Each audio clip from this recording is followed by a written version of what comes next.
সাদা লাল বিছানা, বালিশে সোনালি কারচুপি, ঘরের প্রতিটি কোণ টকটকে আলোয় ঝলমল করছে, অথচ তার মাঝখানে বসে থাকা ছেলেটা যেন একেবারেই আলোর বাহিরে। অন্তর চুপচাপ বসে আছে খাটের কিনারে, পরনে পাঞ্জাবি পাজামা, মাথায় টিকিয়া দেওয়া, মুখে প্রশান্তি, চোখে গভীর নিঃশব্দতা, কিন্তু হৃদয়ের ভেতরে অন্ধকার জমেছে। সে অন্ধকারের ভার সে লুকিয়ে রেখেছে নিজের মুখের নিচে।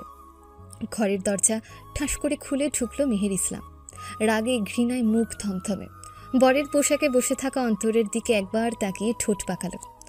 বাহ, নাটক তো বেশ ভালোই সাজিয়েছ। খাটে বসে আছো, মনে হচ্ছে রাজা মহারাজের মতো। তোমাকে বিয়ে করার জন্য আমি মুখিয়েছিলাম। অন্তর কোনো কথা বলল না, চোখ তুলে একবার তাকালো, আবার মাথা নিচু করলো। মেহের কাছে এসে দাঁড়ালো, ভারী নাকফুল খুলে বিছানার এক কোণায় ছুঁড়ে ফেলে দিল। তুমি কি ভেবেছ এই বিয়ে মানে আমি তোমাকে স্বামী হিসেবে মেনে নেব? এটা ছিল একটা চুক্তি, একটা ফাঁদ, যার মধ্যে আমাকে ঢুকিয়ে দেওয়া হয়েছে। আমার বাবা চাইলে যা হয় তাই হয়। আর তুমি তুমি তো একটা বেকার চাকরিবিহীন লোক। আমার ভাগ্যেই ছিল এমন অপদার্থ জামাই। অন্তর শুনে চুপচাপ, চোখে জল নেই, শুধু এক ধরনের ক্লান্তি। মেহের বিছানায় বসে থাকা অন্তরের ঠিক পাশে এসে দাঁড়ালো, তারপর ঠাস করে গালে এক চড় মারল। আই, চুপচাপ মুখ দেখিয়ে আমার সহানুভূতি পাওয়ার চেষ্টা করো না। বিয়ের রাতে আমি তোমার গায়ে হাত তুলছি, এইটাই তোমার আসল মর্যাদা। তোমার জায়গা বিছানায় না, রান্নাঘরে। সকাল থেকে উঠেই বাড়ির গরুগুলোর জন্য খড় নিয়ে আসবে। মা বলেছে ওগুলো নাকি আরেকদিন না খেলে মরেই যাবে। কাজটা তোমার মতো অকর্মার জন্য পারফেক্ট। অন্তর চোখে চোখ রাখল না। সে মেহেরের চেয়ে বড়, ধৈর্যের অনেক উঁচু পাহাড় সে। মেহের খাটের একপাশে বসল। তোমাকে আমি আমার স্বামী হিসেবে কাউকে চিনিয়ে দিব না। এই ঘরও শেয়ার করব না। আমরা এক বিছানায় থাকবো না। আমার চেহারা আর নাম তুমি মুখে নেবে না। আমাকে তুমি না বলে আপনি বলবে। আমি তোমার পরিচয় হতে চাই না। অন্তরের কাঁধে হাত দিয়ে ধাক্কা দিল সে। তুমি যদি আমার সঙ্গে ঘরের বাইরে যাও তাহলে চাকরের মতো থাকবে, দরজা খুলে দেবে, পেছনে দাঁড়িয়ে থাকবে, আমার সামনে চোখ তুলে তাকাবে না। অফিসে গেলে আমার ব্যাগ নিয়ে যাবে, বন্ধুরা জিজ্ঞাসা করলে বলবে তুমি আমার কাজের লোক, বাড়ির কাজের ছেলে।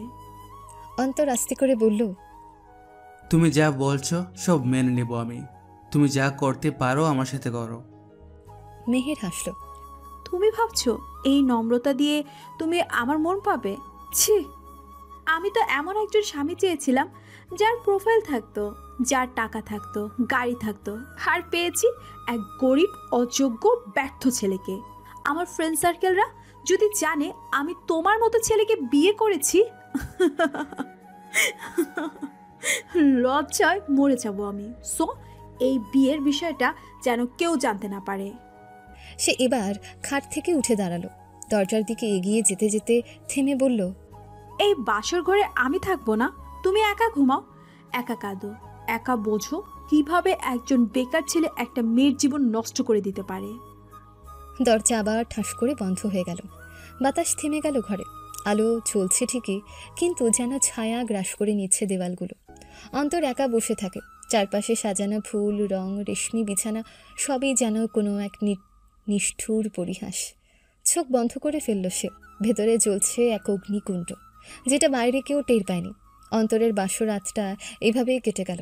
আর তাদের বিয়ে কেন হয়েছিল, কোন কারণে হয়েছিল, সেটা জানতে হলে আমাদের আজকের এই গল্প ধৈর্য সহকারে শুনতে থাকুন। সকাল থেকে অন্তরকে বাজারে পাঠানো হয়েছে বাসার প্রয়োজনীয় শাকসবজি সদাই করার জন্য, আর অন্তর সেটাই করেছে। বাজার সদাই করে এসে বাড়ির গেটের সামনে দাঁড়িয়েছে। কলিং বেলে চাপ দিতে, দরজাটা খুলে দে আয়েশা, নতুন জামাই দাঁড়ায় আছে গেটে। রান্নাঘর থেকে মুখ বাড়িয়ে শাশুড়ি চেঁচিয়ে উঠলেন। বাড়ির কাজের মেয়ে আয়েশা বিরক্ত মুখে গেটের দিকে এগিয়ে গেল। বৃষ্টিতে ভেজা গেটের সামনে এক তরুণ দাঁড়িয়ে, মলিন শার্ট, হাতে সদাইয়ের ব্যাগ, মুখে একটা নির্লিপ্ত হাসি।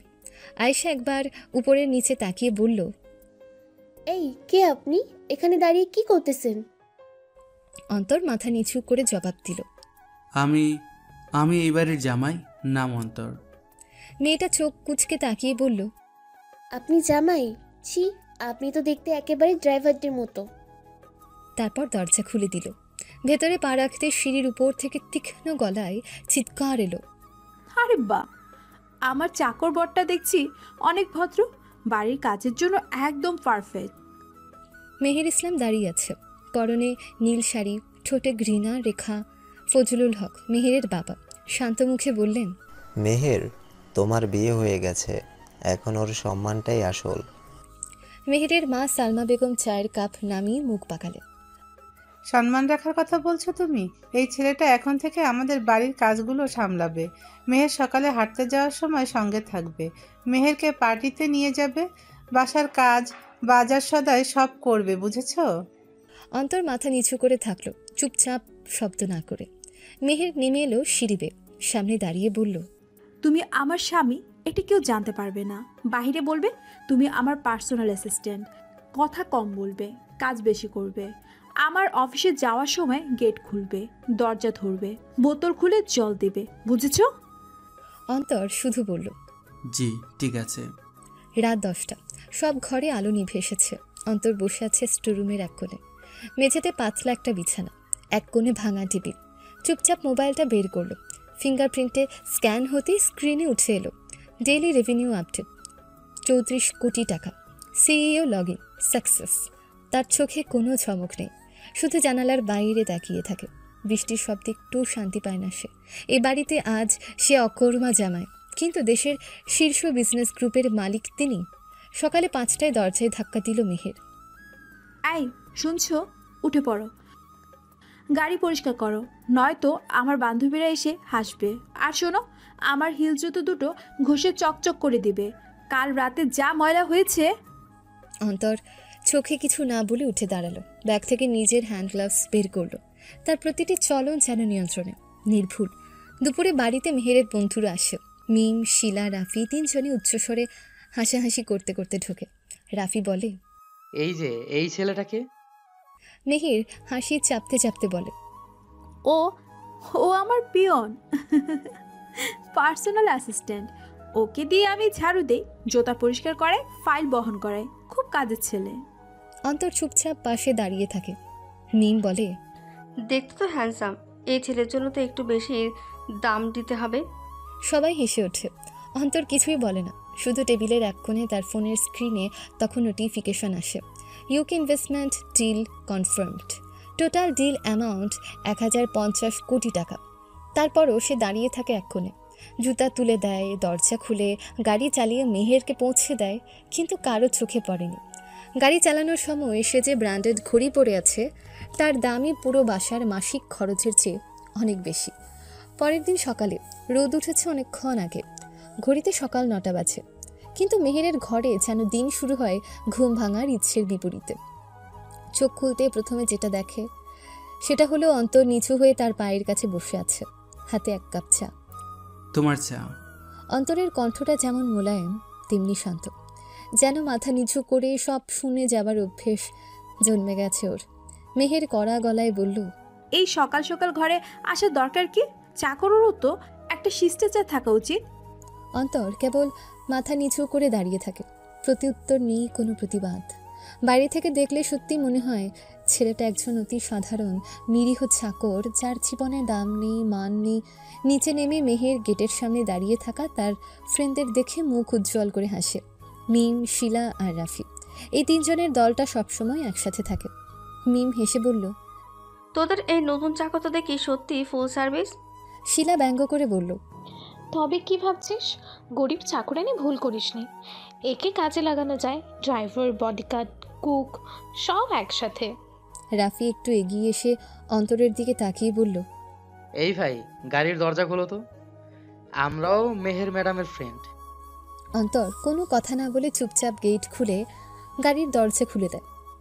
সবাই হাসতে হাসতে ওঠে গাড়িতে। আজ তাদের গন্তব্য গুলশানের এক নামকরা শপিং মলে। তারা পৌঁছেও গেল সেখানে। শপিং মলে ঢুকে মেহের ঘোষণা দেয়, এই যে এই হচ্ছে আমার নতুন পার্সোনাল ড্রাইভার কাম বডিগার্ড। তার বন্ধুরা হো হো করে হেসে ওঠে। শিলা বলল, তাহলে তো শপিং শেষে জুতা পরিষ্কার করতেও পারবে। মিম তো সরাসরি অন্তরের হাতে নিজের হ্যান্ডব্যাগটা গুজে দিয়ে বলল, এটা ধরো তো, শপিং করতে গেলে একটু ভারী হয়ে যায়, বুঝেছো? অন্তর চুপচাপ দাঁড়িয়ে থাকে। ব্যাগ ধরে দরজা খুলে এমনকি শিলার হাতে পানির বোতল এগিয়ে দেয়, যেন এই জীবনের সঙ্গে অভ্যস্ত, যেন এই কাজগুলোতেই তার সম্মান। কিন্তু এক ফাঁকে কেউ খেয়াল করে না, শপিং মলের অন্য প্রান্তে বসে থাকা একজন ব্যবসায়ী নিজের ফোনে অন্তরের ছবি তুলছে গোপনে। তারপর সে কাউকে ফোন করে বলে, স্যারকে দেখলাম, তিনি সোজা ওনাদের বাসায় আছেন, আমি নজর রাখছি। বাড়িতে ফেরার পর সালমা বেগম চোখ পাকিয়ে বলল, এই যে অন্তর, বাথরুম পরিষ্কার করো আগে। 3 দিন হলো পরিষ্কার হয়নি। চাকর যদি কাজ না করে তবে কেন রাখলাম? মেহের পাশ থেকে হেসে বলে উঠল, মা, ও তো জামাই বলে কথা, বেশি কিছু বলো না, না হলে কান্না শুরু করবে। সবাই হাসে, কিন্তু অন্তর হাসে না। সে চুপচাপ সেই নোংরা বাথরুমে ঢুকে যায়, হাতে স্ক্রাবার তুলে নেয়। ভেতরে নরম আলোয় তার ছায়া পড়ে দেয়ালে। কেউ জানে না এই হাতে একসময় লাখ কোটি টাকার চেক সাইন করেছে। এখন সেই হাতে টয়লেট স্ক্রাবার। রাত গভীর। মেহের তখনও ফোনে ব্যস্ত, বন্ধুদের সঙ্গে পার্টি নিয়ে আলোচনা করছে। অন্তর ছাদে উঠে এসেছে, হাতে ছোট একটা বাক্স, ওর মা বাবার ছবি রাখা। চাঁদের আলোয় সে ছবির দিকে তাকিয়ে চুপচাপ বসে থাকে, চোখে অদ্ভুত এক তীব্র নীরবতা। তোমরা বলেছিলে মানুষের মর্যাদা তার কাজের উপর নির্ভর করে না। আমি সেটা প্রমাণ করব মা, খুব শীঘ্রই। এই সময় অন্তরের ফোনে আসা একটা এনক্রিপ্টেড মেসেজ, লেখা ডিল কনফার্মড। গ্লোরি গ্লোবাল গ্রুপের হয়ে 200 কোটি টাকার প্রজেক্ট ফাইনাল। স্বাক্ষর চাইলে জানাবে। অন্তর ফোন বন্ধ করে আবার ছাদ থেকে নিচে নামে। সেই শান্ত মুখ আর মাথা নিচু ভঙ্গি নিয়ে ঘরে ঢুকে পড়ে, যেন কিছুই হয়নি। শ্বশুর ফজলুল হক নীরবে বারান্দা থেকে সব কিছু দেখছিলেন, মুখে হালকা হাসি। নিজের মনেই বললেন, তুমি যা করছো আমার চোখ ফাঁকি দিতে পারবে না অন্তর, কিন্তু জানি তুমি সঠিক পথেই আছো, আমি পাশে আছি তোমার। 2 দিন পর বাড়ির ছাদে রোদ শুকাতে দেওয়া কাপড় তুলতে গিয়ে অসাবধানতায় নিচে পড়ে গেল একটা ওড়না। মেহের দাঁড়িয়ে ছিল রেলিং ধরে, চোখে চশমা, কানে মোবাইল, আর সামনে দাঁড়িয়ে আছে অন্তর, নিচের দিকে তাকিয়ে আছে। মেহের ঠোঁটে বিরক্তি ছড়িয়ে বলল, এই, নিচে পড়ে গেছে, গিয়ে তুলে আনো। অন্তর মাথা নিচু করে সিঁড়ি ধরে নিচে নামলো। নিচে গিয়ে রোদে শুকানো কাপড় তুলে নিয়ে আবার উপরে এলো। মেহের তখনও ফোনে কথা বলছে।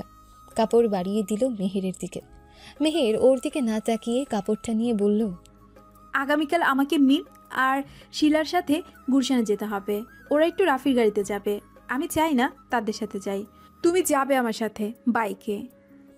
অন্তর একটু থেমে জিজ্ঞেস করলো, আপনি বাইকে যাবেন?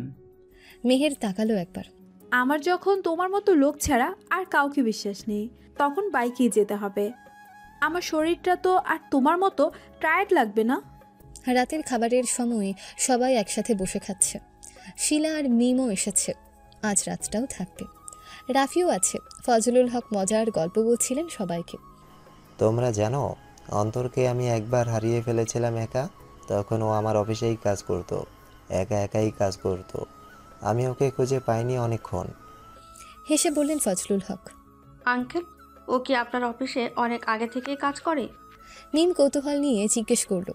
মেহের তাড়াতাড়ি বলল, হ্যাঁ, অনেক আগে থেকে আমাদের অফিসে কাজ করে, বাবার খুব পছন্দের, বাবা অনেক বিশ্বাস করেন ওকে। অন্তর ফজলুল হকের দিকে তাকালো। ফজলুল হক হালকা হেসে শুধু মাথা নাড়লেন। রাত গভীর হলে মেয়েরা নিজেদের ঘরে গেল। মেহের ছাদে গিয়েছিল একটু হাওয়ায় দাঁড়াতে। অন্তর একটু দূরে দাঁড়িয়েছিল পাহারাদারদের মতন। তোমার কি নিজের কোনো আত্মসম্মান নেই? হঠাৎ প্রশ্ন ছুড়ে দিল মেহের। অন্তর কিচ্ছু বলল না। সবাই তোমাকে কিভাবে কথা শোনায় জানো তো, তাও মুখ ফুটে কিছু বলো না। চাকর বলে কি নিজেকে ভেবেছ? একটা মুহূর্ত চুপচাপ, তারপর মেহের বলল, আচ্ছা, কখনো কি নিজের পরিচয় বদলে ফেলতে চাওনি? অন্তর ধীরে মাথা ঘুরিয়ে বলল, যদি বদলানো হয় মানুষ আগেরটা ভুলে যায়, যেটা আমি কখনো চাই না। মেহের এক মুহূর্ত চুপ করল, তারপর নিচে নেমে গেল। অন্তর তার ফোনের স্ক্রিনের দিকে তাকালো। এখানে বড় করে একটা মেসেজ লেখা, সিঙ্গাপুর থেকে 5,000 কোটি টাকার একটা ডিল এসেছে, আপনি চাইলেই সেটা কনফার্ম করে দিতে পারি। বিজনেসের বিষয়ে আরও অনেক কিছু বিস্তারিতভাবে লেখা। সব কিছু পড়ার পর অন্তর রিপ্লাই দিল, I want to confirm this deal. পরদিন সকালে গুলশানে যাওয়ার আগে মেহের আর অন্তর বের হলো বাইকে করে। মুখে মাস্ক, চোখে সানগ্লাস। বাইকের পেছনে বসে মেহের ফোনে ছবি তুলছিল, ভিডিও করছিল। তুমি কথা বলো না কেন? হঠাৎ জিজ্ঞেস করলো মেহের। উত্তরে অন্তর বলল, কাজ করতে এসেছি, কথা বলার জন্য না। চাকরও তো মানুষ, সব কাজই করো, মানুষই তো, কথাও তো বলতে পারো। কণ্ঠে ছিল খানিক স্নিগ্ধতা, অপ্রত্যাশিতভাবে। অন্তর হালকা হেসে বলল, মানুষের সব কথা বলা উচিত হয় না। সারাদিন তারা অনেক ঘোরাফেরা করলো। বিকেলে ফিরে এসে মেহের রুমে ঢোকার সময় হঠাৎ ওর পা ওরকে পড়ে যাচ্ছিল। অন্তর তাড়াতাড়ি এগিয়ে এসে ওকে ধরে ফেলল। দুজনের চোখ আটকালো এক মুহূর্তের জন্য। মেহের কিছু বলল না, নিজেকে সামলে নিয়ে উঠে দাঁড়ালো। ধরে রাখো এই জুতা জোড়া, ভেতরে নিয়ে এসো, আমি ফ্রেশ হয়ে আসছি। অন্তর মাথা নিচু করে দাঁড়িয়ে থাকলো, আর ভেতরে দাঁড়িয়ে থাকা ফজলুল হক নীরবে সব দেখে গেলেন। তার চোখে একটা অদ্ভুত মায়া ঝিকমিক করে উঠল। রাত 10:35। অন্তর ছাদে একা একা বসে আছে আর ভাবছে সেদিনের কথা, যেদিন তাদের বিয়ে হয়েছিল। তাহলে চলুন জেনে আসি ছোট্ট একটা ফ্ল্যাশব্যাক। ফজলুল হক একা বসে আছেন অফিস রুমে। দরজার সামনে দাঁড়িয়ে আছে অন্তর। ফজলুল হক ধীরে ধীরে বললেন, তুমি তো জানো আমি কেন এই বিয়েটা দিতে চাই অন্তর। অন্তর শান্তভাবে বলল, জানি স্যার, আমি কোনো দাবি করিনি। আপনি চাইলে করব, না চাইলে চলে যাব। মেহের আপত্তি করছে, সেটা তো আপনিও দেখলেন। ফজলুল হক চশমাটা খুলে টেবিলে রাখলেন, কণ্ঠে ব্যথা মেশানো অভিভাবক সুলভ দৃঢ়তা। তুমি আমার জীবনের ঋণ। যখন আমার সব শেষ হয়ে যাচ্ছিল তখন আমার কোম্পানির ফাইন্যান্সিয়াল হিসেব ধরে তুমি ভুল ধরিয়েছিলে। তুমি না থাকলে আমি হয়তো জেলে যেতাম। আমার ব্যবসার এখন যা অবস্থা সেটা অনেকখানি তোমার কারণেই। অন্তর কিছু বলল না, মাথা নিচু করে দাঁড়িয়ে রইল। ফজলুল হক আবার বললেন, তোমার জীবনটা অনেক কঠিন। আমি জানি তুমি কে, কেমন জীবন তুমি ফেলে এসেছো। তুমি যদি চাও আমি মেহেরকে জোর করব না, কিন্তু আমি চাই তুমি আমার জামাই হও। আমি চাই মেহেরের পাশে এমন একজন মানুষ থাকুক যে নির্ভরযোগ্য, ভদ্র ও সৎ। একটু থেমে আবার বললেন, আর আমি চাই না মেহের এমন কারো সঙ্গে জড়িয়ে পড়ুক যে শুধু গাড়ি বাড়ি দেখে প্রেম করে। মেহের খুব আবেগপ্রবণ। তুমি অন্তত কখনো ওকে ঠকাবে না, এটুকু জানি। অন্তর মুখ তুলল। আমি কথা দিচ্ছি স্যার, আমি ওকে কষ্ট দেব না। কিন্তু ও যদি কখনো চায় আমি সরে যাই, আমি সরে যাব। সেদিন রাতে ফজলুল হক সিদ্ধান্ত নেন, মেহেরের অনিচ্ছা সত্ত্বেও বাবার আদেশে রাজি হতে হয় তাকে। মেহেরের বাড়িতে ঘরের ভেতরে আর্তনাদ করছিল মেহের, মুখ লাল, চোখে অগ্নিশিখা। মা কিছুতে তাকে শান্ত করতে পারছিল না। আমি এই বিয়ে করব না, না মানে না। ওর মুখ দেখতেও ঘৃণা হয় আমার। ফজলুল হক তখনও ঠান্ডা স্বরে বসে আছে নিজের চেয়ারে। কাচের গ্লাসে পানি রেখেছিল, কিন্তু এখন আর পানি খাওয়ার ইচ্ছে নেই। শুধু নিচু স্বরে বললেন, মেহের, এটা কোনো আবেগের সিদ্ধান্ত নয়। পরিবারের সম্মান, সম্পর্ক, ভবিষ্যৎ সব কিছু বিবেচনা করে আমি এই বিয়ের সিদ্ধান্ত নিয়েছি। ছেলেটা খারাপ নয়। মেহের চেঁচিয়ে উঠল, খারাপ নয়? তার নিজের নামে একটা বাইক পর্যন্ত নেই, চাকরি নেই, ভবিষ্যৎ নেই, কি আছে তার? ফজলুল হক এবার একেবারে চেয়ার থেকে উঠে দাঁড়ালেন। আছে সম্মান, আছে ভদ্রতা। যে ছেলে মুখ নিচু করে দাঁড়িয়ে থেকেও নিজের কথা জোর করে বলেনি, সে অনেক কিছু পারে মেহের। তুমি জানো না, আমি জানি। ঘরের এক কোণায় দাঁড়িয়েছিল অন্তর, মাথা নিচু, মুখে কোনো অভিব্যক্তি নেই, চোখে গভীর বিষণ্ণতা, কিন্তু ঠোঁটে স্থিরতা। মেহের তার দিকে তাকিয়ে বলল, তুমি কেন এখানে দাঁড়িয়ে আছো? তুমি কি নিজে চাইছো আমাকে বিয়ে করতে? তুমি জানো না আমি তোমাকে ঘৃণা করি? অন্তর ধীরে বলল, জানি, তবুও তোমার বাবার সিদ্ধান্ত আমার মাথা পেতে নেওয়া ছাড়া উপায় নেই। মেহের হঠাৎ কাঁদতে কাঁদতে মাটিতে বসে পড়ল। আমার জীবনটা নষ্ট হয়ে যাচ্ছে। তুমি জানো না আমি কেমন স্বামী চেয়েছিলাম, কেমন জীবন চেয়েছিলাম। বাবার আদেশ মানতে গিয়ে আমি নিজেকে শেষ করে দিচ্ছি। বিয়ের প্যান্ডেল বসেছে বাগানে, অতিথিরা আসতে শুরু করেছে, কিন্তু ভেতরে চলছিল যুদ্ধ। এক মেয়ের হৃদয়ের যুদ্ধ আর এক ছেলের নীরব প্রতীক্ষা। কাজী এসে হাজির, কাগজ খুলে বলল, অন্তর সাহেব, আপনার সাথে মেহের ইসলামের বিয়ের প্রস্তাব রাখা হয়েছে। আপনি কি মেহের ইসলামকে বিবাহে গ্রহণ করছেন? অন্তর মাথা নিচু করেই বলল, হ্যাঁ আমি গ্রহণ করছি। মেহের দাঁড়িয়ে আছে, ঠোঁট কাঁপছে, চোখে জল টলটল করছে। চারপাশের চাপে বাবার মুখের দিকে তাকিয়ে আর কিচ্ছু বলতে পারল না। ভেতরে হাজারটা না থাকলেও মুখে একটা কণ্ঠস্বর বেরিয়ে এলো, হ্যাঁ করছি। সাক্ষীরা স্বাক্ষর দিল, কাজেই ঘোষণা দিল। এখন থেকে আপনারা স্বামী স্ত্রী। সবাই করতালি দিল, কিন্তু কারো চোখে কারো চোখ পড়ল না। ফজলুল হক এসে মেহেরকে জড়িয়ে ধরে বললেন, মা, তুমি একদিন বুঝবে আমি তোমার জন্যই ঠিক করেছি। অন্তর তোমার জীবনের শ্রেষ্ঠ সিদ্ধান্ত হয়ে দাঁড়াবে একদিন। মেহের মুখ ঘুরিয়ে নিল, চোখে ছিল তীব্র ঘৃণা। আর অন্তর একজন ছদ্মবেশী কোটিপতি, অথচ সামান্য চাকরি প্রার্থী সেজে দাঁড়িয়েছিল তার স্বপ্নের মেয়েটার সামনে, যার মন ভাঙতে চায়নি সে, কিন্তু নির্দেশ সামান্যও করতে পারেনি।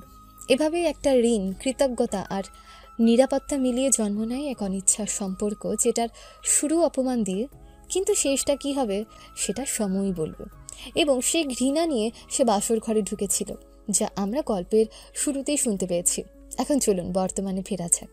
বর্তমান বিয়ের 4 দিন পর ভোরের আলো জানালার পর্দা গুলে ধীরে ধীরে ঘরে ঢুকছিল, কিন্তু এই আলো কোনো নতুন দিনের আশ্বাস নিয়ে আসেনি অন্তরের জন্য। বরং এই আলো যেন সামনে আরও দীর্ঘ অপমানের দিনের ইঙ্গিত দিচ্ছিল। অন্তর উঠে বসেছিল অনেক আগে, ঘুম তার চোখে আসেনি এক মুহূর্ত। মেহেরের কঠোর মুখ, কাটা চোখ, বিষাক্ত উচ্চারণ সব কিছু মনে পড়ে যাচ্ছিল একে একে।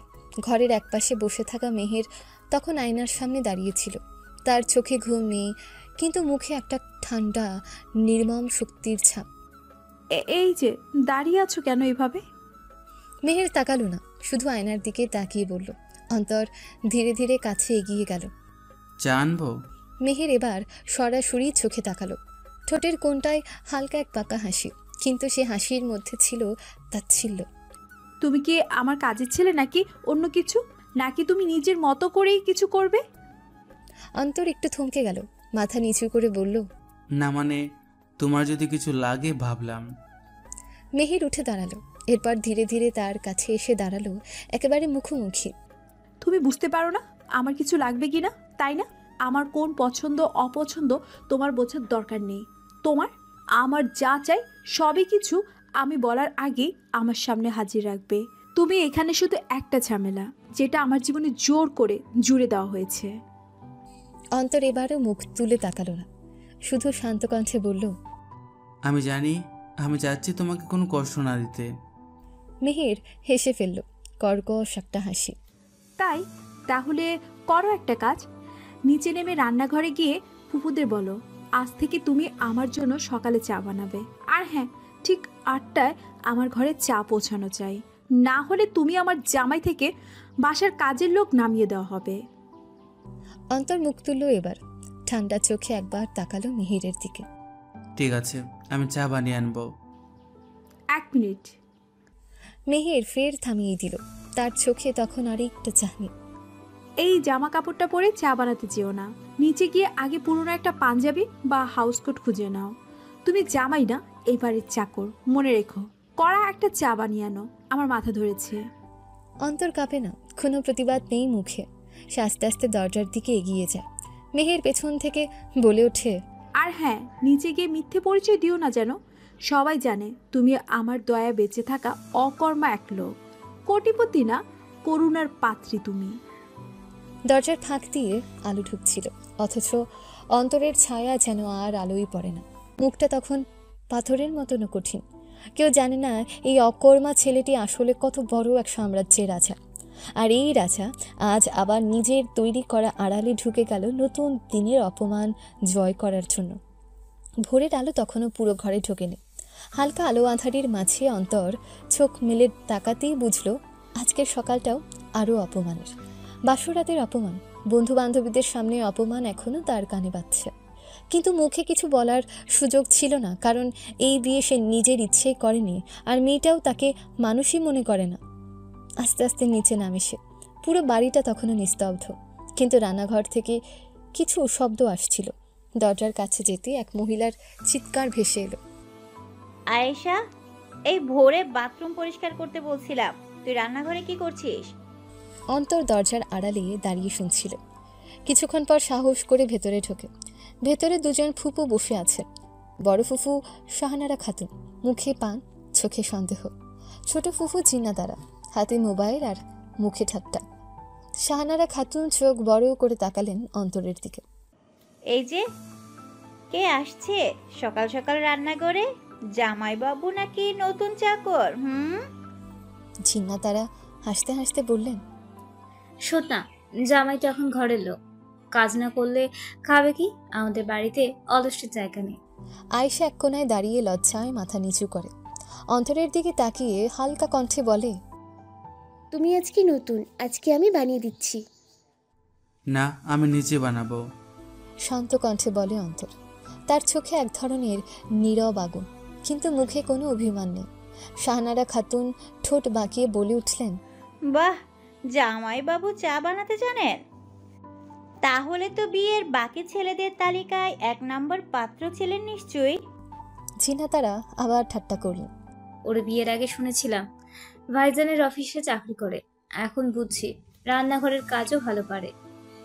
অন্তর কোনো কথা বলল না, নিজ হাতে চা বানিয়ে ট্রেতে রাখলো। তারপর ধীরে ধীরে সিঁড়ি বেয়ে উপরে উঠতে লাগলো। পেছনে শাহানারা খাতুন বলে উঠলেন, আয়শা, দেখেছিস তো জামাইবাবু কি ট্রে নিয়ে পড়েই যায় না আবার। আয়েশা নিচু গলায় ফিসফিস করে বলল, আফা জানেন, ওর চোখে কেমন যেন অদ্ভুত কিছু দেখি মাঝে মাঝে, ভয়ও লাগে। মাথা নিচু করে ট্রে হাতে নিয়ে অন্তর মেহেরের ঘরে ঢোকে। মেহের দরজা খুলতে চোখ রাঙিয়ে বলে ওঠে, তুমি আবার চা এনেছো কেন? অন্তর মৃদু স্বরে বলে, তুমি বলেছিলে তোমার মাথা ধরছে, তাই চা বানিয়ে আনলাম। মেহের ট্রেটা হাত থেকে কেড়ে নেয়। ভেবেছো আমার চাকর তুমি? চা এনে কোনো উপকার করেছো ভাবছো? অন্তর চুপচাপ দাঁড়িয়ে থাকে। মেহের তার দিকে তাকিয়ে বলে, আজ দুপুরে আমার একটা প্রোগ্রাম আছে, বায়া ফ্যাশনের শোরুমে যেতে হবে, আমার সঙ্গে যাবে তুমি? অন্তর মাথা হেঁট করে বলে, ঠিক আছে, তবে মনে রাখবে। মেহের কড়া চোখে তাকিয়ে বলে, সামনে সামনে হাঁটবে না, গাড়ির দরজা খুলে দেবে, আমার পেছনে থাকবে, কেউ বুঝবে না তুমি কে। আমি কাউকে বলিনি তুমি আমার হাজব্যান্ড, এটাও বুঝিয়ে বলি।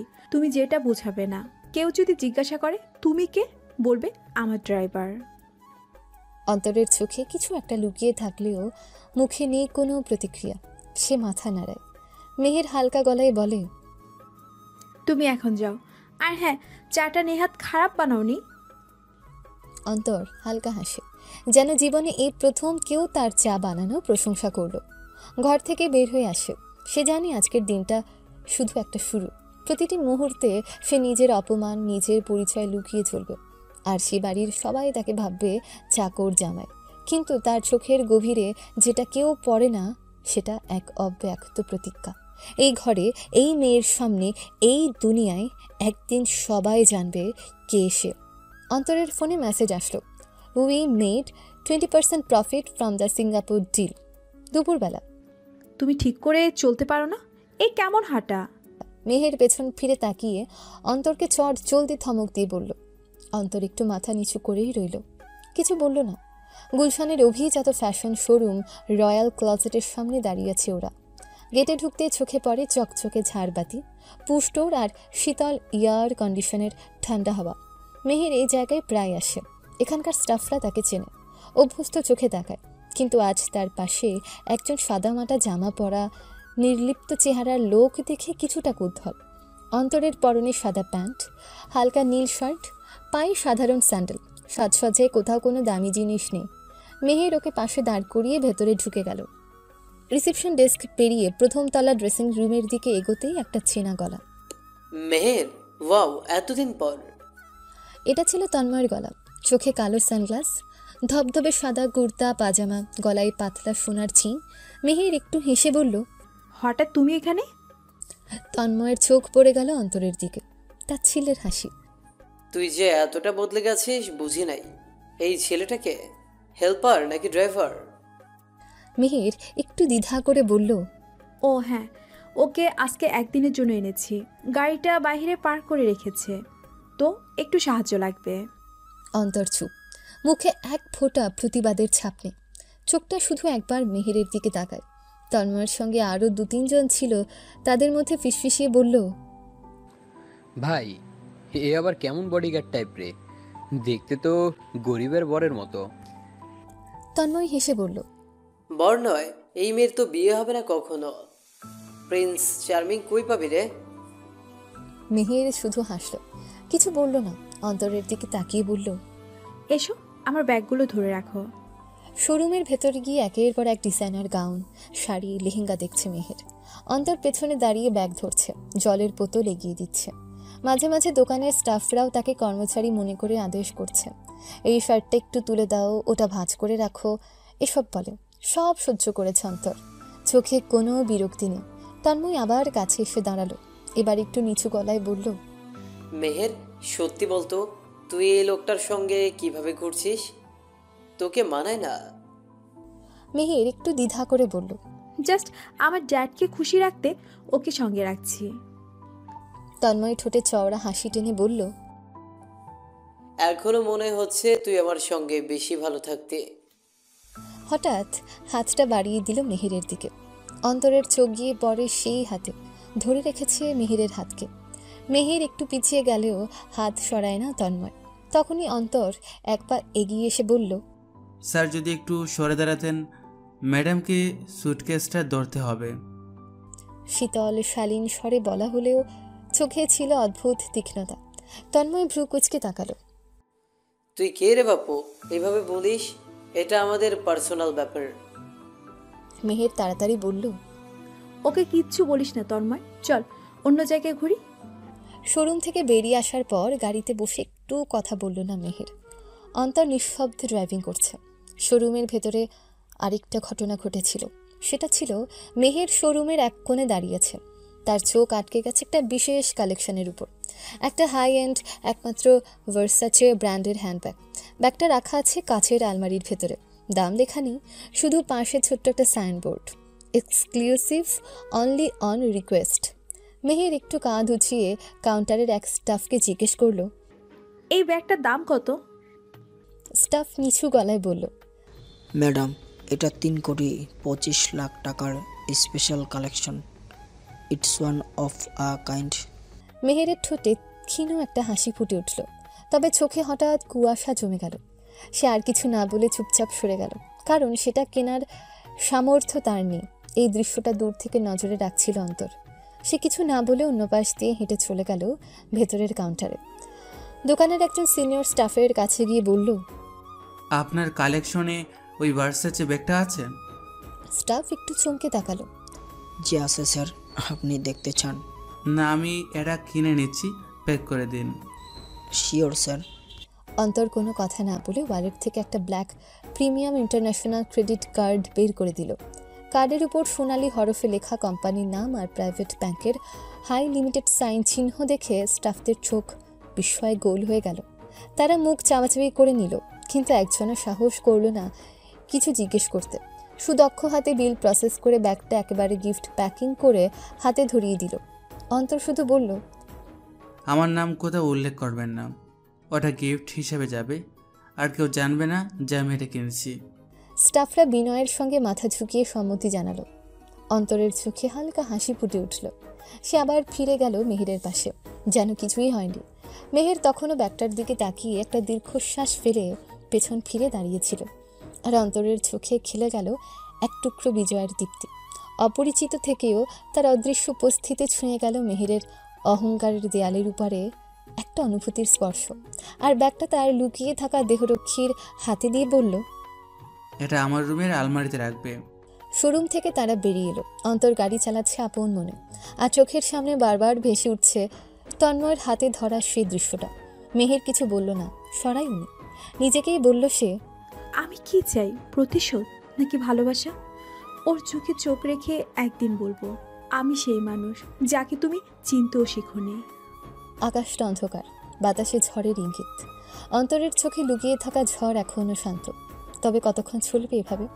বাসায় পৌঁছে দরজাটা খুলে যখন ঘরে ঢুকলো মেহের আর অন্তর, তখন সন্ধ্যা নেমেছে। বাসাটা কেমন যেন এক অদৃশ্য বোঝায় ভারী হয়ে আছে। ফুফুরা ড্রয়িং রুমে বসে টিভি দেখছিল, চোখে মুখে অবজ্ঞা মেশানো কৌতূহল।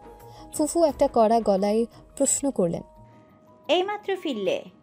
মেহের ব্যাগ নামিয়ে রাখল, মুখে ক্লান্তির ছায়া। হ্যাঁ ফুপু, একটু দেরি হয়ে গেল, শোরুমে অনেক সময় লেগে গেছে। ফুফু চশমার উপর দিয়ে তাকিয়ে বললেন, ওরকম গরিবের সাথে শোরুমে গেলে সময় তো লাগবে, পয়সাওয়ালা গেলে 5 মিনিটে বুঝে ফেলে কি নিবে।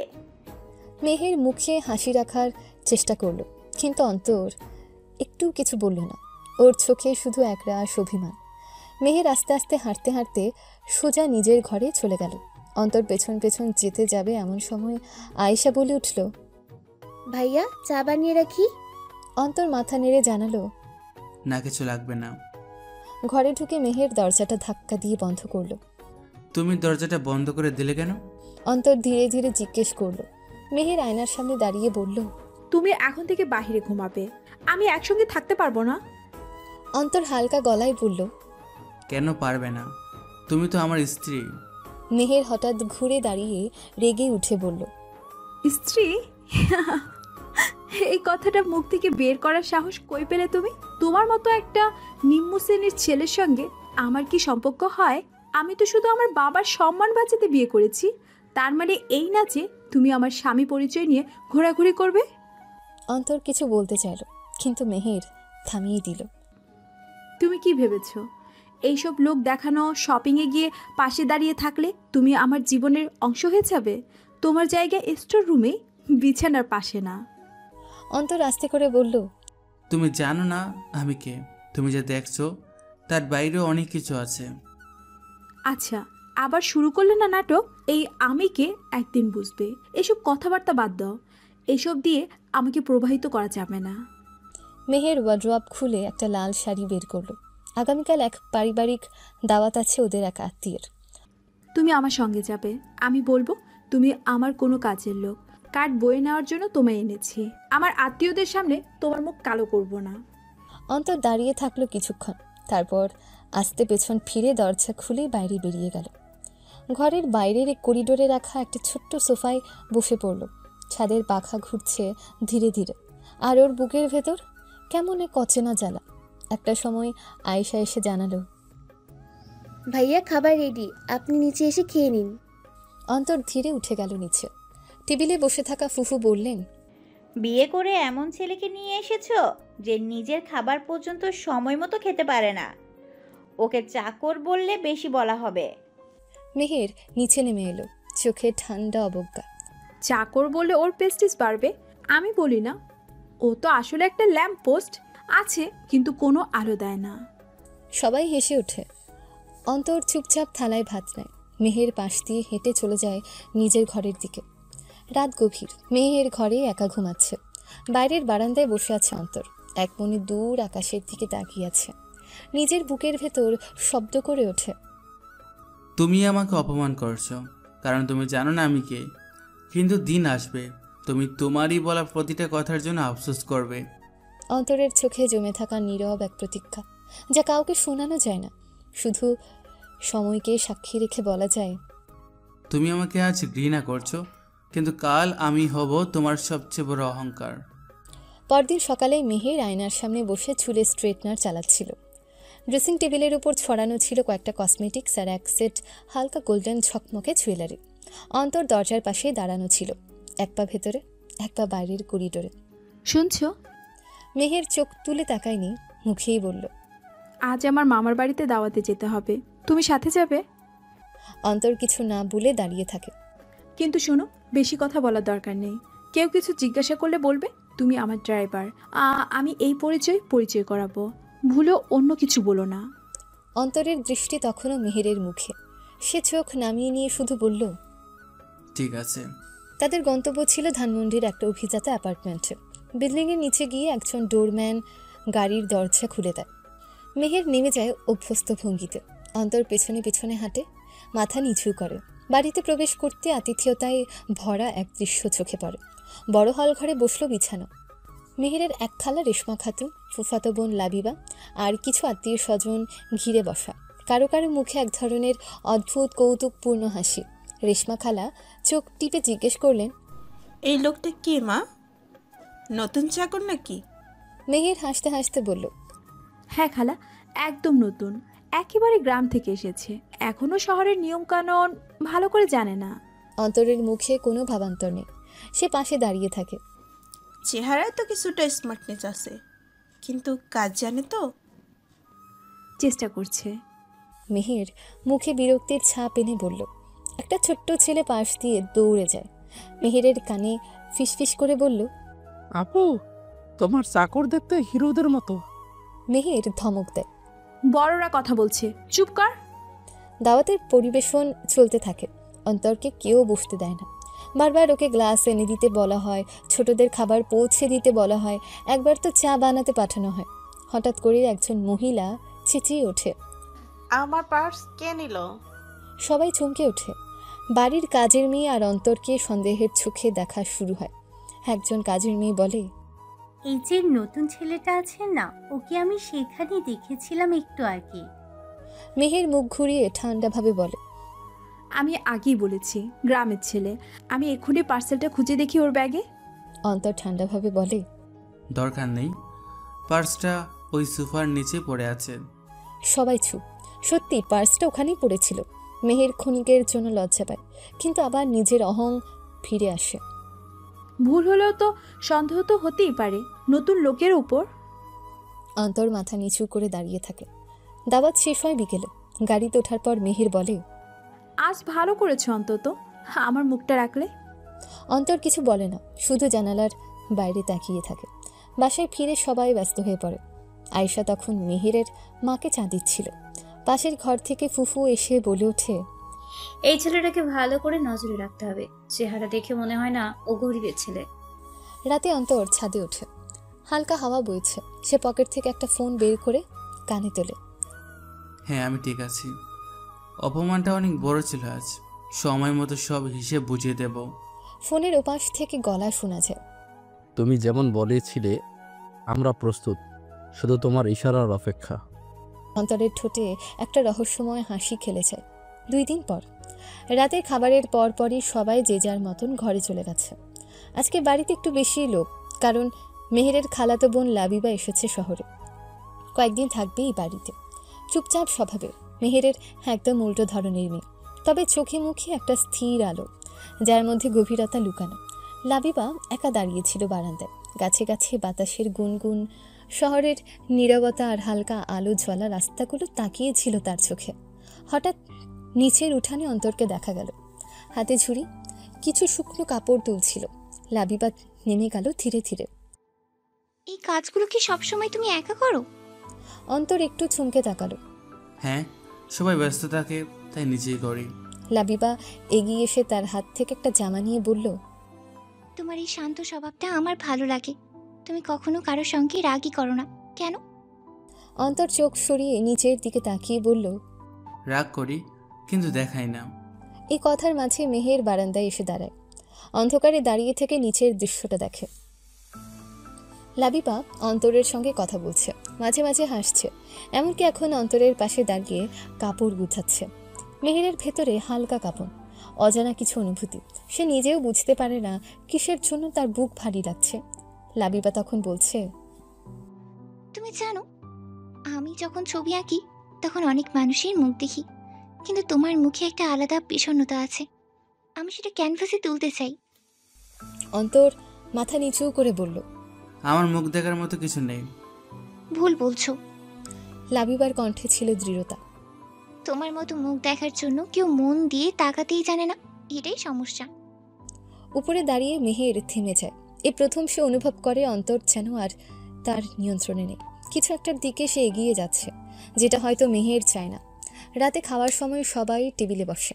ফজলুল হক হাসি মুখে বলেন, লাবিবা মা, তোমার এখানে আসা তো বাড়িটা অনেক আনন্দময় করে তুলেছে। কে রে মেহের, তোর মতো একরোখানা মেয়ে তো খুব মিষ্টি। মেহের 1 চামচ ভাত মুখে তুলতে গিয়ে থেমে যায়। সে কিছু বলে না, শুধু চোখ সরিয়ে রাখে অন্তরের দিক থেকে। খাবার শেষে সবাই যখন বিশ্রাম নিচ্ছে, তখন হঠাৎ করে মেহেরের ফুফু হুড়মুড়িয়ে পড়ে যান রান্নাঘরের পাশে। মাথায় আঘাত লেগেছে, রক্ত বের হচ্ছে। সবাই চিৎকার করছে, মেহের চেঁচিয়ে কাঁদছে, আব্বু আব্বু, ডাক্তার ডাকো। কেউ ঠিকমতো বুঝে উঠতে পারছে না কি করা উচিত। ঠিক সেই সময় অন্তর ভিড় ঠেলে এগিয়ে আসে। একটু সরে দাঁড়ান সবাই। তার কণ্ঠের গাম্ভীর্যে সবাই স্তব্ধ। অন্তর নিচু হয়ে ফুফুর নাড়ি চেক করে, তারপর দ্রুত বলে, দ্রুত একটা গাড়ি বের করো, মাথায় গজ রাখো, ব্লিডিং থামাতে হবে। লাবিবা, তুমি স্যালাইন আনো। মেহের, একটা তোয়ালে দাও। এই নির্দেশগুলো কেউ অমান্য করার সাহস পায় না। মাত্র 5 মিনিটের মধ্যে অন্তর ফুফুকে গাড়িতে তোলে। ফজলুল হক তার সঙ্গে যান হাসপাতালে। ডাক্তার রোগীর চেক আপ করছে। এদিকে সবাই হাসপাতালের বাইরে দাঁড়িয়ে আছে।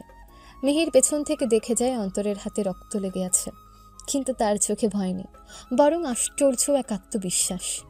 লাবিবা এসে পাশে দাঁড়ায় মেহেরের, নিচু স্বরে বলে, তোমার স্বামী অনেক শক্ত মেরুদণ্ডের মানুষ, কেউ সেটা বোঝে না, শুধু তোমার চোখে দেখা দরকার। মেহের চুপ, কিছু বলতে পারে না। তার বুক ভার হয়ে আসে, কিন্তু মুখ শক্ত। এভাবে আজকে রাত শেষে বাড়িতে একটা পরিবর্তনের ছায়া নামে, যেখানে এক অকর্মা জামাইয়ের মধ্যে প্রথমবারের মতন একজন মানুষকে সবাই দেখল। তবে মেহের এখনো জানে না তার স্বামী কে আসলে, আর এই অন্তরের ভেতরে কতটা রহস্য লুকিয়ে আছে। পরের দিন বিকেলের আলো তখনও জানালার কোণে উকি দিচ্ছে। দুপুরের খাবার শেষ করে সবাই যার যার ঘরে ছড়িয়ে পড়েছে। শুধু লিভিং রুমে এক নিঃশব্দ উপস্থিতি। অন্তর হাত জোড়া গালে ঠেকিয়ে বসে আছে সোফার কোনায়। তার সামনে চায়ের ট্রে রাখা, কিন্তু কেউ চা খায়নি, কারণ বাড়িতে একটা চাপা উত্তেজনা, এক অজানা স্বস্তির পাশাপাশি কেমন যেন দ্বিধা কাজ করছে সবার মনে। ফজলুল হক বসার ঘরে এসে চুপচাপ অন্তরের দিকে তাকিয়ে কিছুক্ষণ দাঁড়িয়ে রইলেন। তারপর হালকা কাশি দিয়ে বলল, তুমি কেমন আছো বাবা? গতকালকে তোমার কাজের জন্য আমি গর্ব অনুভব করছি। অন্তর মাথা নিচু করে বসে রইল, একবার চোখ তুলেও চাইল না। ফজলুল হক তার পিঠে হাত রেখে বললেন, তোমার মতো ছেলে যে এই বাড়িতে আছে আমি জানতাম না। তুমি সত্যিই খুব সাহসী। আজ তোমার ফুপু বেঁচে গেছে তোমার জন্য। অন্তর কেবল বলল, আমি যা করার দরকার তাই করেছি, আমার কিছু নয়, সবই আল্লাহর মেহেরবানি। ফজলুল হক মৃদু হাসলেন। এই ছেলেটা যাকে সকলে তুচ্ছ করে, যার নামে কেউ ঘরে পানি পর্যন্ত আনতে দেয় না, আজ সেই ফুফুকে হাসপাতাল পর্যন্ত নিয়ে গিয়ে সবার আগে ডাক্তারের সঙ্গে কথা বলেছে, নার্সদের নির্দেশ দিয়েছে, একজন অভিজ্ঞ মানুষের মতো যেন সব কিছু সামলেছে। মেহের চুপচাপ সিঁড়ির উপর বসে এসব দেখছিল। চোখে তার একটা অজানা অসহায়তা, যেন বুঝে উঠতে পারছে না এই ছেলেটার ভেতরে এত দৃঢ়তা কোথা থেকে আসে। বিকেলের একটু পরে মেহেরের খালাতো বোন লাবিবা এলো। সঙ্গে ছিল তাদের পুরনো বন্ধু সঞ্জিতা। সঞ্জিতা ঢুকে চোখ বুলালো ঘর জুড়ে, সোজা হাঁটলেন অন্তরের সামনে। এই সেই গরিব জামাই না? তার ঠোঁটে হাসি, চোখে ঘৃণা। মেহের একটু অস্বস্তি বোধ করলো। সঞ্জিতা, এইভাবে বলিস না প্লিজ। সঞ্জিতা হেসে বলল, আরে রিল্যাক্স কর, আমি তো সত্যিটাই বলছি। তোর স্বামীর চেহারায় ভালোই গরিব টাইপের দেখায়।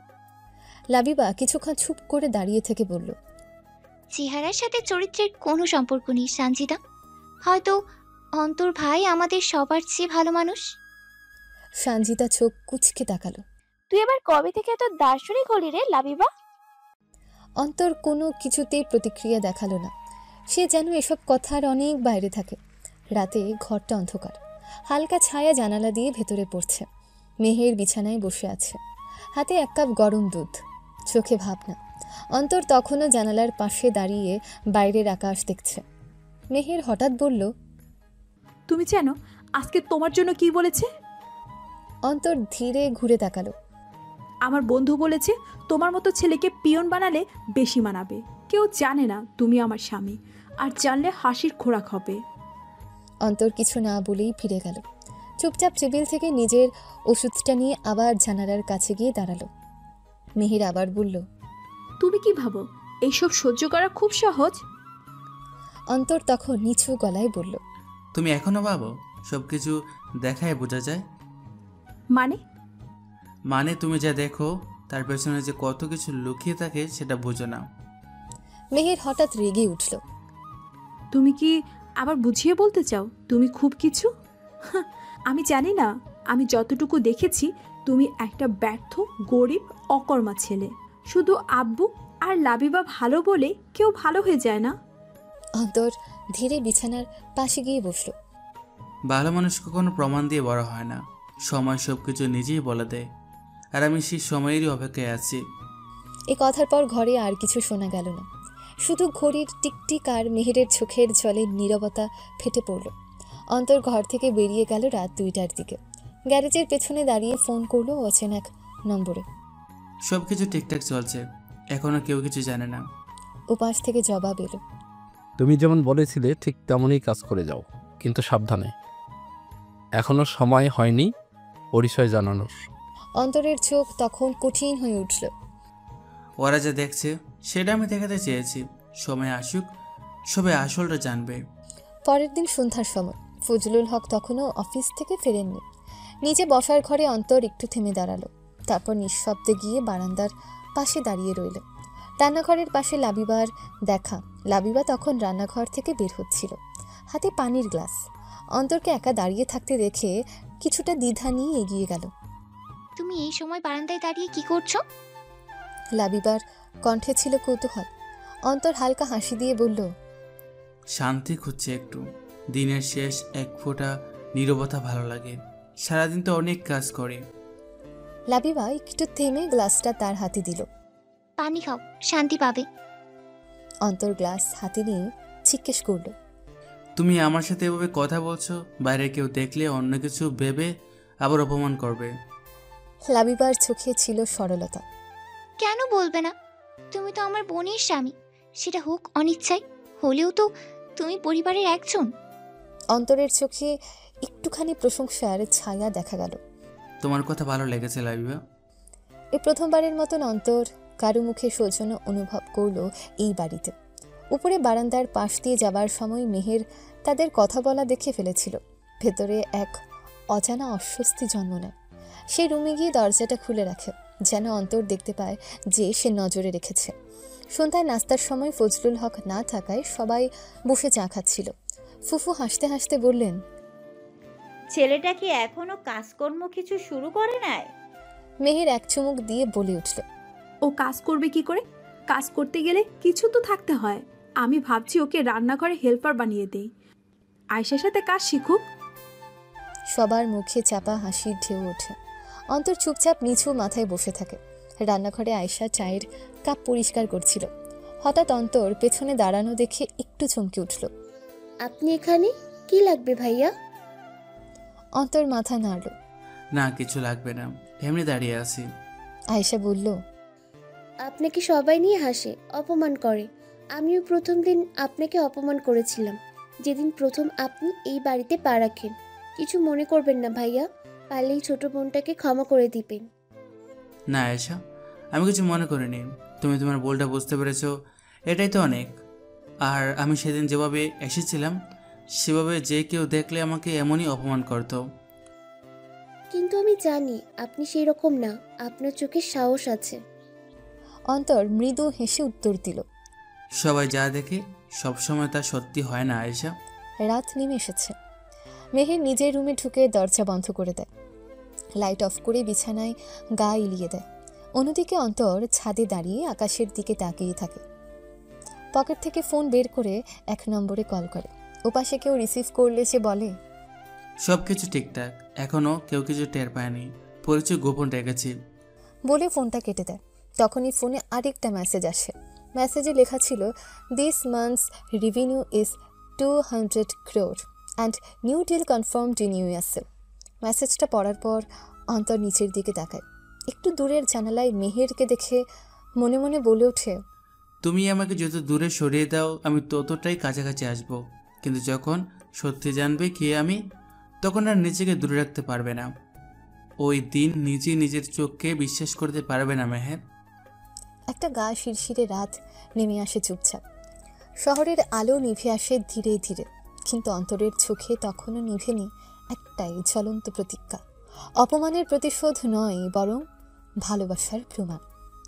সকালের বাতাসটা শান্ত হলেও ফজলুল হকের বাড়ির ভেতরে পরিবেশটা ছিল উত্তপ্ত। ডাইনিং টেবিলে একে একে সবাই বসে গেছে। গৃহকর্মী আয়েশা গরম গরম পরোটা ডিম পরিবেশন করছিল। অন্তর একটু দূরে দাঁড়িয়েছিল, যেন তার উপস্থিতিটায় বাড়ির সবার বিরক্তির কারণ। মেহের বসে আয়েশাকে বলল, আয়েশা, ওই কাপড়টা না এখনো ধোয়া হয়নি। অন্তরকে বলো, কাজ নাই তো অন্তত এইটুকু করতে। ফজলুল হক খবরের কাগজে চোখ রাখলেও চোখের কোণে একটা ক্লান্ত হাসি খেলে গেল। তিনি জানতেন মেয়ের এই রাগের পেছনে আসলে কি লুকিয়ে আছে, তবে কিছু বললেন না। লাবিবা পাশে বসে হালকা ভ্রু কুচকে বলল, আপু, অন্তর ভাইকে তুমি একটু বেশিই বলো না। উনি তো কখনো খারাপ ব্যবহার করেনি তোমার সাথে।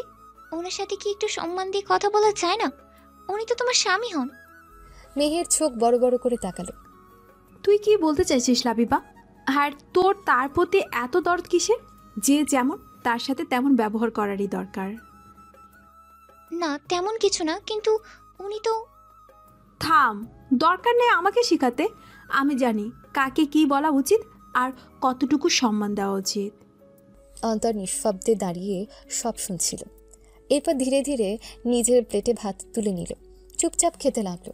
তবে তার চোখে ঝিকিমিকি করে উঠল একটা চাপা আগুন। দুপুর গড়াতে না গড়াতেই মেহেরের রুমে ঝামেলা শুরু হলো। মেহের জোর গলায় চিৎকার শুরু করলো, এই শোনো, আমার লাল ওড়নাটা কোথায়?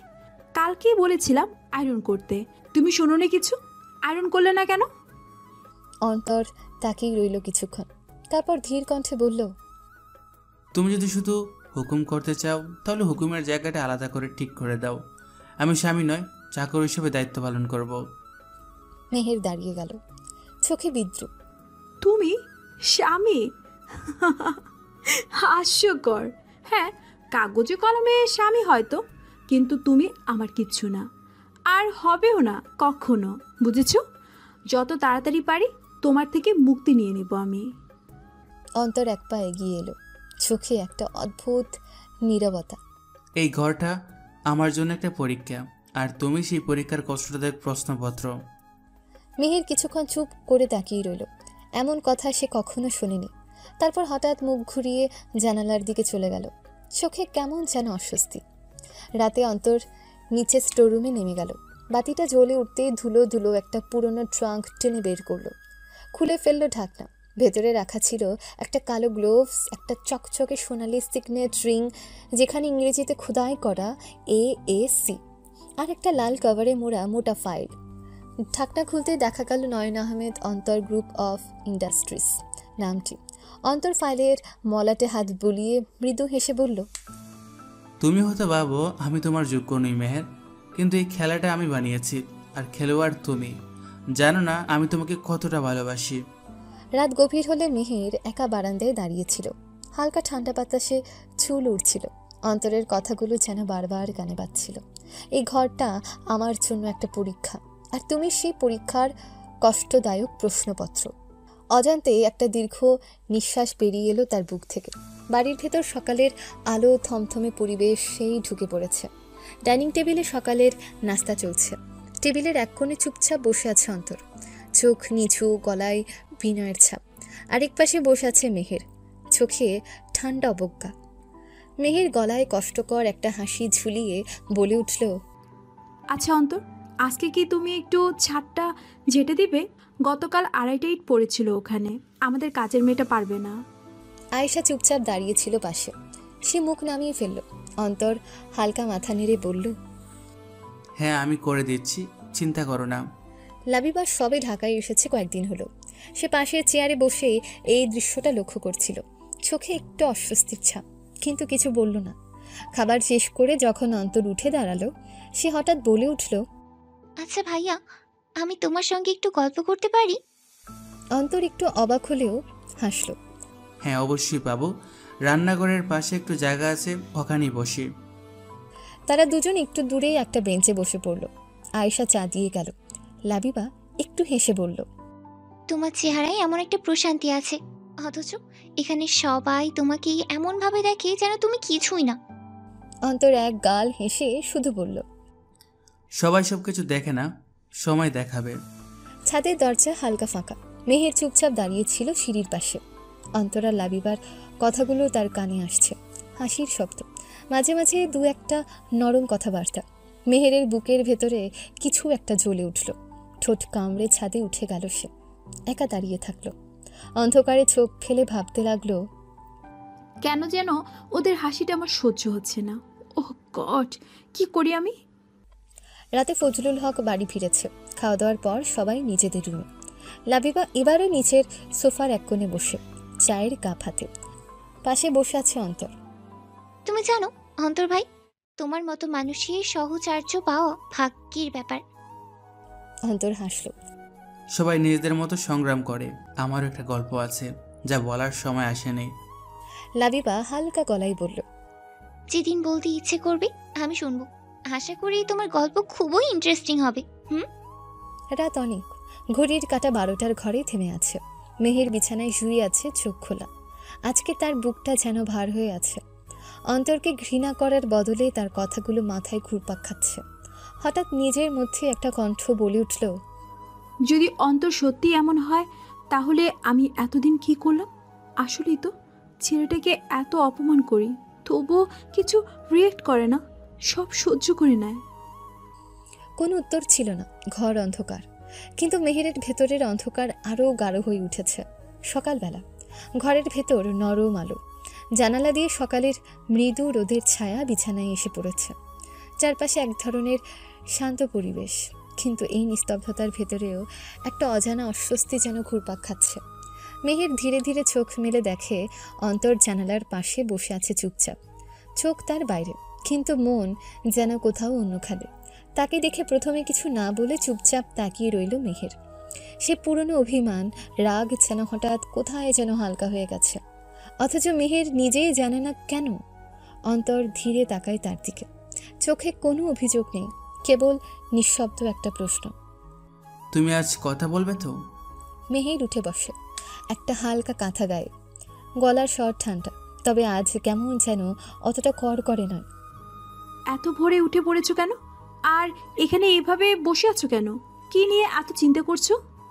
অন্তর শান্ত স্বরে বলল, ঘুম ভেঙে গেছে, রোদ ভালো লাগছিল, তাই এখানে এসে বসলাম সকালে রোদটাকে উপভোগ করার জন্য। মেহের কিছু বলল না। সে জানে এই কথোপকথন বেশি দূর এগোবে না, তবু আজ অন্তরের কণ্ঠে এক ধরনের শান্ত অভিব্যক্তি ছিল, সেটা মেহের আগে খুব একটা খেয়াল করেনি। এই সময় দরজায় কড়া নড়ে।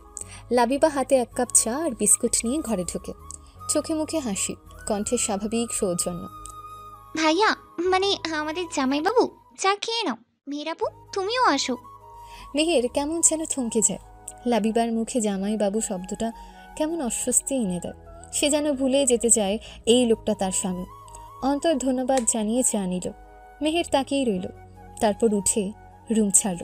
রান্নাঘরে লাবিবা আর অন্তর একসাথে বসে চা খাচ্ছে, মাঝে মধ্যে হালকা কথা। ভাইয়া, তুমি খুব কম কথা বলো কেন? অন্তর হেসে বলল, অনেক কথা বললেই মানুষ ভুল বেশি করে ফেলে, আমি একটু কম করে চলি, কথা কম বলি। লাবিবা মুগ্ধ হয়ে তাকিয়ে থাকে। এমন শান্ত বিনয়ী স্বভাব, এটা তার ভালো লাগছে। তবে তুমি যতটা শান্ত, মেহের ততটাই তেরা, সবার মতো। অন্তর হেসে বলে, জানি, কিন্তু সে যেমন সেটাই তো তার রং।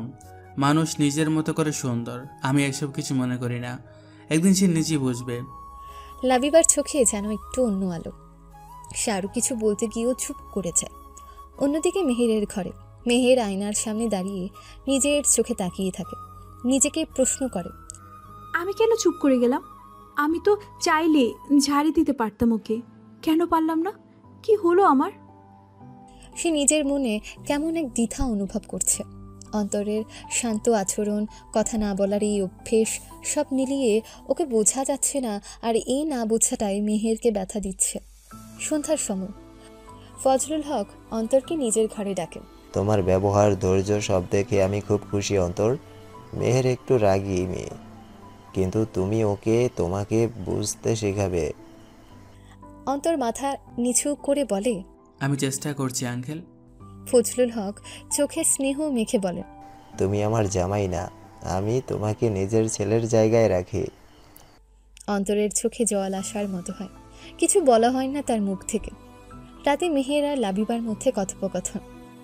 তুই জানিস লাবিবা, ও মানুষটা খুব বিরক্তকর, আমার একদম সহ্য হয় না।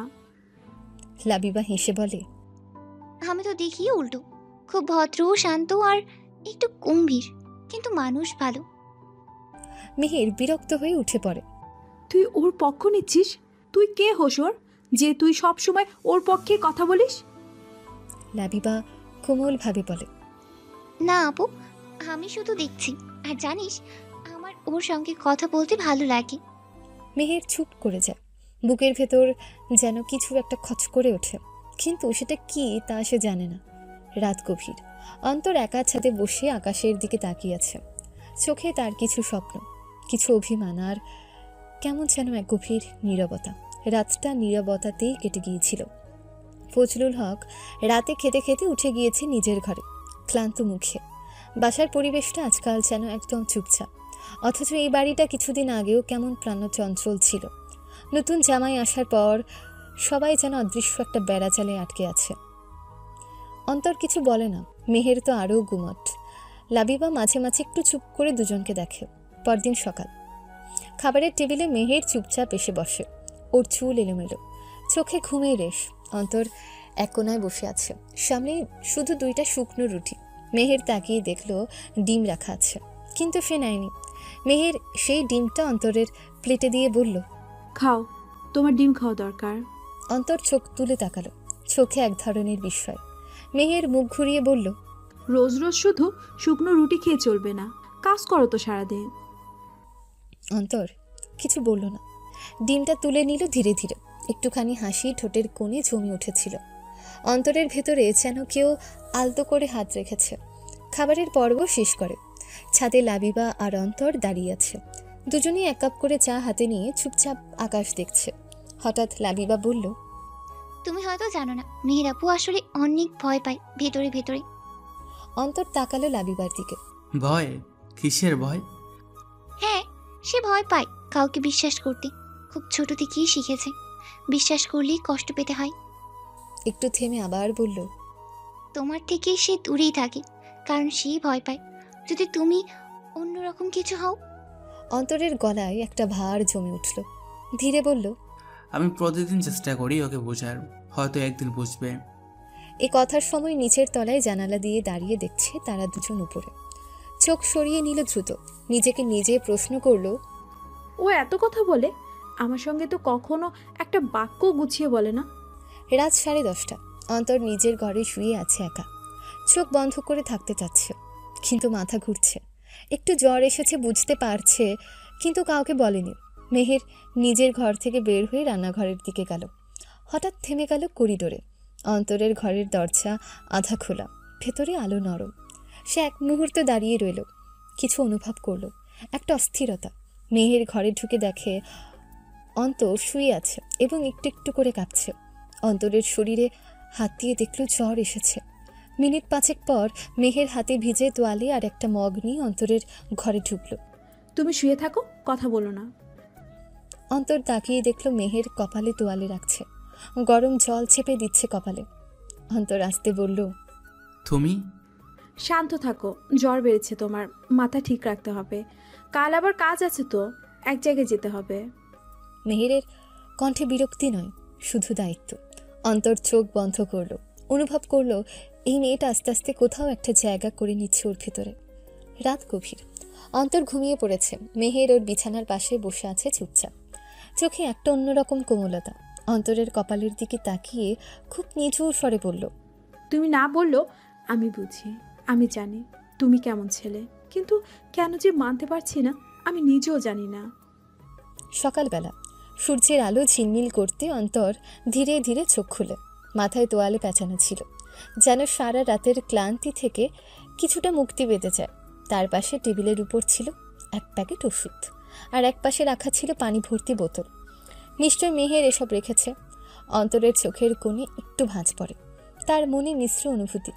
রাতের ঘটনা স্মরণ করতে গিয়ে মনে পড়ে মেহের তাকে নির্দ্বিধায় সেবা দিয়েছে, কিন্তু কোনো কথা না বলে চলে গেছে।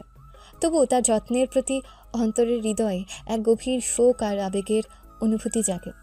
সে চুপচাপ তোয়ালে তুলে মাথা মুছে নেয়, তারপর হাতে পানি ভর্তি বোতল তুলে নেয়। কিছুক্ষণ চোখ বন্ধ করে এক দৃষ্টিতে পানি বোতলের দিকে তাকায়। মনে মনে বলে, মেহের, তুমি কেন আমার কাছে এত যত্নশীল? কিন্তু কেন কেন তুমি কখনো মুখে কিছু বলো না? আবেগ একটু ভেঙে পড়লেও অন্তর মুখে কোনো কিছু বলবে না। তার ভেতরের এই তীব্র অনুভূতি, তার অনুভূতিটা সারা পৃথিবী থেকে একদম আলাদা। কিন্তু সে নিজেকে কষ্ট না দিয়ে শুধু চুপচাপ দাঁড়িয়ে থাকে।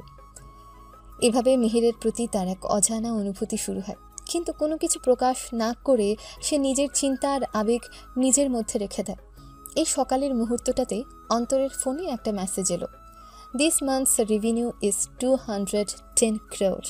Singapore and US deal is going very well. Antor একটা মুচকি হাসি দিল। সন্ধ্যার দিকে মেহের অন্তরকে ডাক দিয়ে বলে, আজকে আমার একটা পার্টি আছে, আমরা একটু পরে বের হচ্ছি, আর তুমিও সাথে যাবে। রাত 9:15। মেহের এবং অন্তর গাড়ি থেকে নেমে নাইট ক্লাবের সামনে এসে দাঁড়ায়। মেহের কিছুটা অস্থির এবং উত্তেজিত। অন্তর তার পাশে দাঁড়িয়ে আছে। মেহের গাড়ি থেকে নামতেই তার চোখে পড়ে বিশাল অট্টালিকা, আলো ঝলমল করছে এবং ক্লাবের ভেতরে সঙ্গীতের তীব্র আওয়াজ শোনা যাচ্ছে। একে একে নানা ধরনের পোশাক পরা মানুষ এখানে আসছে। মেহেরের চোখে একটু অস্থিরতা লক্ষ্য করা যায়, মনে হয় কিছু একটা ভাবছে, তবে সে মুখে কোনো কিছু বলছে না। অন্তর তার পাশে দাঁড়িয়ে জিজ্ঞেস করে, কি হয়েছে মেহের? মনে হচ্ছে তুমি কিছু ভাবছো, কোনো সমস্যা? মেহের কিছুটা চুপ থাকে, চোখে চিন্তার ছাপ স্পষ্ট। এরপর সে একটু মুচকি হেসে বলে, না, তেমন কিছুই না, ছোট্ট একটা অতীত। চলো ভিতরে চলো। অন্তর সন্দেহজনক দৃষ্টিতে তাকিয়ে মেহেরের দিকে প্রশ্ন করে, অতীত? এখানে তো তোমার কেউ নেই, কেন এখানে এসেছো মেহের? আমি জানি, কিন্তু আমার কিছুটা সময় লাগবে এসব বুঝতে। মেহের তার মুখে অদ্ভুত এক হাসি ফুটিয়ে জানায়, তারপর এগিয়ে চলে নাইট ক্লাবের ভেতর প্রবেশ করে। মেহের ক্লাবের ভেতরে ঢোকে। আলো এবং মিউজিকের মাঝে এক অপরিচিত অনুভূতি অনুভব করে। তার অতীতের কিছু স্মৃতি মনে পড়ে যায়। এই জায়গাটা তাকে খুব পুরনো কিছু দিনের কথা মনে করিয়ে দেয়। ক্লাবের ভেতর ঢুকতে মেহের নিজের ভেতর এক অদ্ভুত শঙ্কা এবং উত্তেজনার অনুভূতি পায়। এখানে তাকে ইনভাইট করেছে সেই তন্ময়, যার সাথে শোরুমে অন্তরের দেখা হয়েছিল। আর একটা কথা বলে রাখি, তন্ময় আর মেহেরের বন্ধুত্ব অনেক গভীর ছিল, তাদের মধ্যে প্রেমও ছিল। তবে কোনো এক কারণে তাদের মধ্যে বিচ্ছেদ হয়ে যায়। তার পুরনো প্রেমিক মেহেরকে দেখে হাসি দিয়ে এগিয়ে আসে। অফিসারে তুই আসলি? তন্ময় মেহেরের দিকে এগিয়ে গিয়ে বলল। তার হাসিতে এক ধরনের উদ্দীপনা এবং রহস্য লুকানো ছিল। মেহের কিছুটা অবাক হয়ে তার দিকে তাকিয়ে থাকে। তন্ময় আবার হাসতে হাসতে বলে, দীর্ঘদিন পর তোকে আবার দেখলাম, ভেবেছিলাম তুই আর আসবি না। তুই তো অনেক বদলে গেছিস তন্ময়। মেহের কিছুটা অপ্রস্তুত হয়ে বলে। তন্ময় হাসতে হাসতে জানায়, এটা বলিস না, তোর তো আর তেমন কিছু বদলাবে না। সব সময় তো তুই যেমন ছিলি, আমিও তো সেভাবেই আছি। মেহের তার চোখে একটা বিরক্তির ছাপ রেখে বলে, তুই বদলাবি না আমি জানি, তবু আমি এসে পড়লাম, যদিও সেটা একেবারে ইচ্ছাকৃত নয়। তন্ময় একটা মদের গ্লাস নিয়ে আসে এবং মেহেরকে তা দিতে মেহের কিছুটা দ্বিধা করতে থাকে। তন্ময় তার মুখে মুচকি হাসি নিয়ে বলে, চল মেহের, একবার মজা নে। তুই তো জানিস আমাদের পুরনো দিনের কথা, একবার মনে কর, ভালো লাগবে। মেহেরের চোখে কিছুটা অস্বস্তি দেখা দেয়, কিন্তু তন্ময়ের চাপের কারণে সে মদ খেতে বাধ্য হয়ে পড়ে। তন্ময় সাথে সাথে হাসির সঙ্গে বলে, তুই জানিস মেহের, একদিন আমরা কত ভালো দিন কাটিয়েছিলাম। একটা ভুলের কারণে তুই আমাকে ছেড়ে চলে গিয়েছিলে। মেহের একটা দীর্ঘশ্বাস নিয়ে গ্লাসটা হাতে নেয়, কিন্তু তার ভেতরে এক ধরনের সন্দেহ এবং অস্বস্তি অনুভব হয়। তন্ময়ের সঙ্গে পুরনো দিনের সম্পর্ক এখনও তার ভেতরে কিছুটা ক্ষত তৈরি করে, কিন্তু সে জানে মনের চাপ সামলানোর জন্য এখন কিছুটা সময় নেওয়া দরকার। মেহের এবং তন্ময়ের মধ্যে হাস্যকর কথাবার্তা শুরু হয়। পুরনো দিনের আনন্দের স্মৃতি, একে অপরকে কটু কথাবার্তা বলার দিনগুলো উঠে আসে। তাদের মধ্যে খুব হাস্যরসিক আলাপ চলে, যার মাঝে পুরনো সম্পর্কের চাহিদা এবং একে অপরের প্রতি আকর্ষণ প্রকাশ পায়। তন্ময় তার পুরনো কিছু স্মৃতি তুলে ধরে বলল, মনে পড়ে একসময় আমরা এইসব করতাম, আমরা একসাথে কত কিছু করলাম না? কেন আজ আবার একবার আমাদের পুরনো দিনগুলো ফিরিয়ে নিব না? মেহের জানে তন্ময় চাচ্ছে সে পুরনো সম্পর্কের গভীরে ফিরে যাক, কিন্তু মেহের তাকে ফিরিয়ে দিতে চায় না। তারপরেও সে তন্ময়ের কথায় মত্ত হয়ে একবার মদ খেয়ে নেয়। এদিকে অন্তর পুরো পরিস্থিতি লক্ষ্য করছে। তার চোখে সন্দেহ এবং চিন্তার ছাপ স্পষ্ট। সে বুঝতে পারছে মেহের অনেক কিছু অনুভব করছে, তবে মদ্যপান করানোর এই চেষ্টায় তার মনোভাব পরিবর্তন হতে পারে। অন্তর কিছুটা অসহায় হয়ে লক্ষ্য করে মেহের ভুল পথ নিচ্ছে। অন্তরের মনেও কিছু প্রশ্ন ওঠে, তবে সে চুপচাপ পাশে দাঁড়িয়ে থাকে।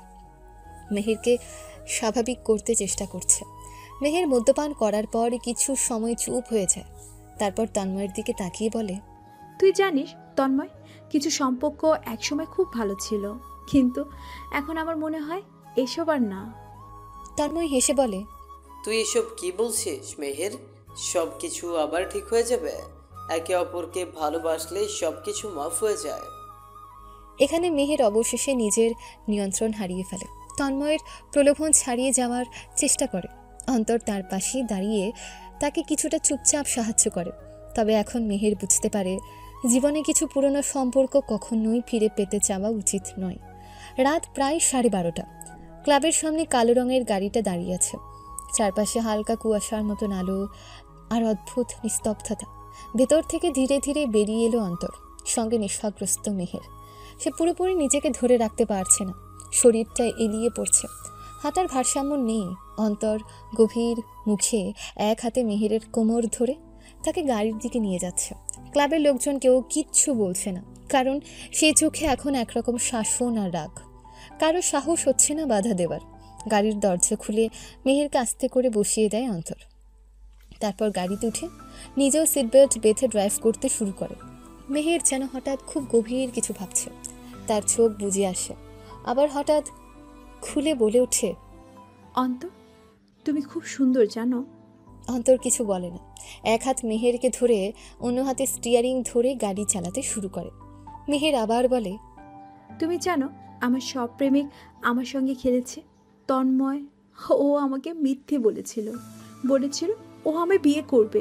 তারপর সে কথার মাঝে হঠাৎ চুপ করে যায়, চোখের কোণে জলের রেখা। অন্তর মুখ ঘোরায় না, শুধু জিজ্ঞেস করে, তুমি ঠিক আছো? মেহের হেসে ফেলে, হেসেই বলে, তুমি আমার ভালোবাসে না অন্তর?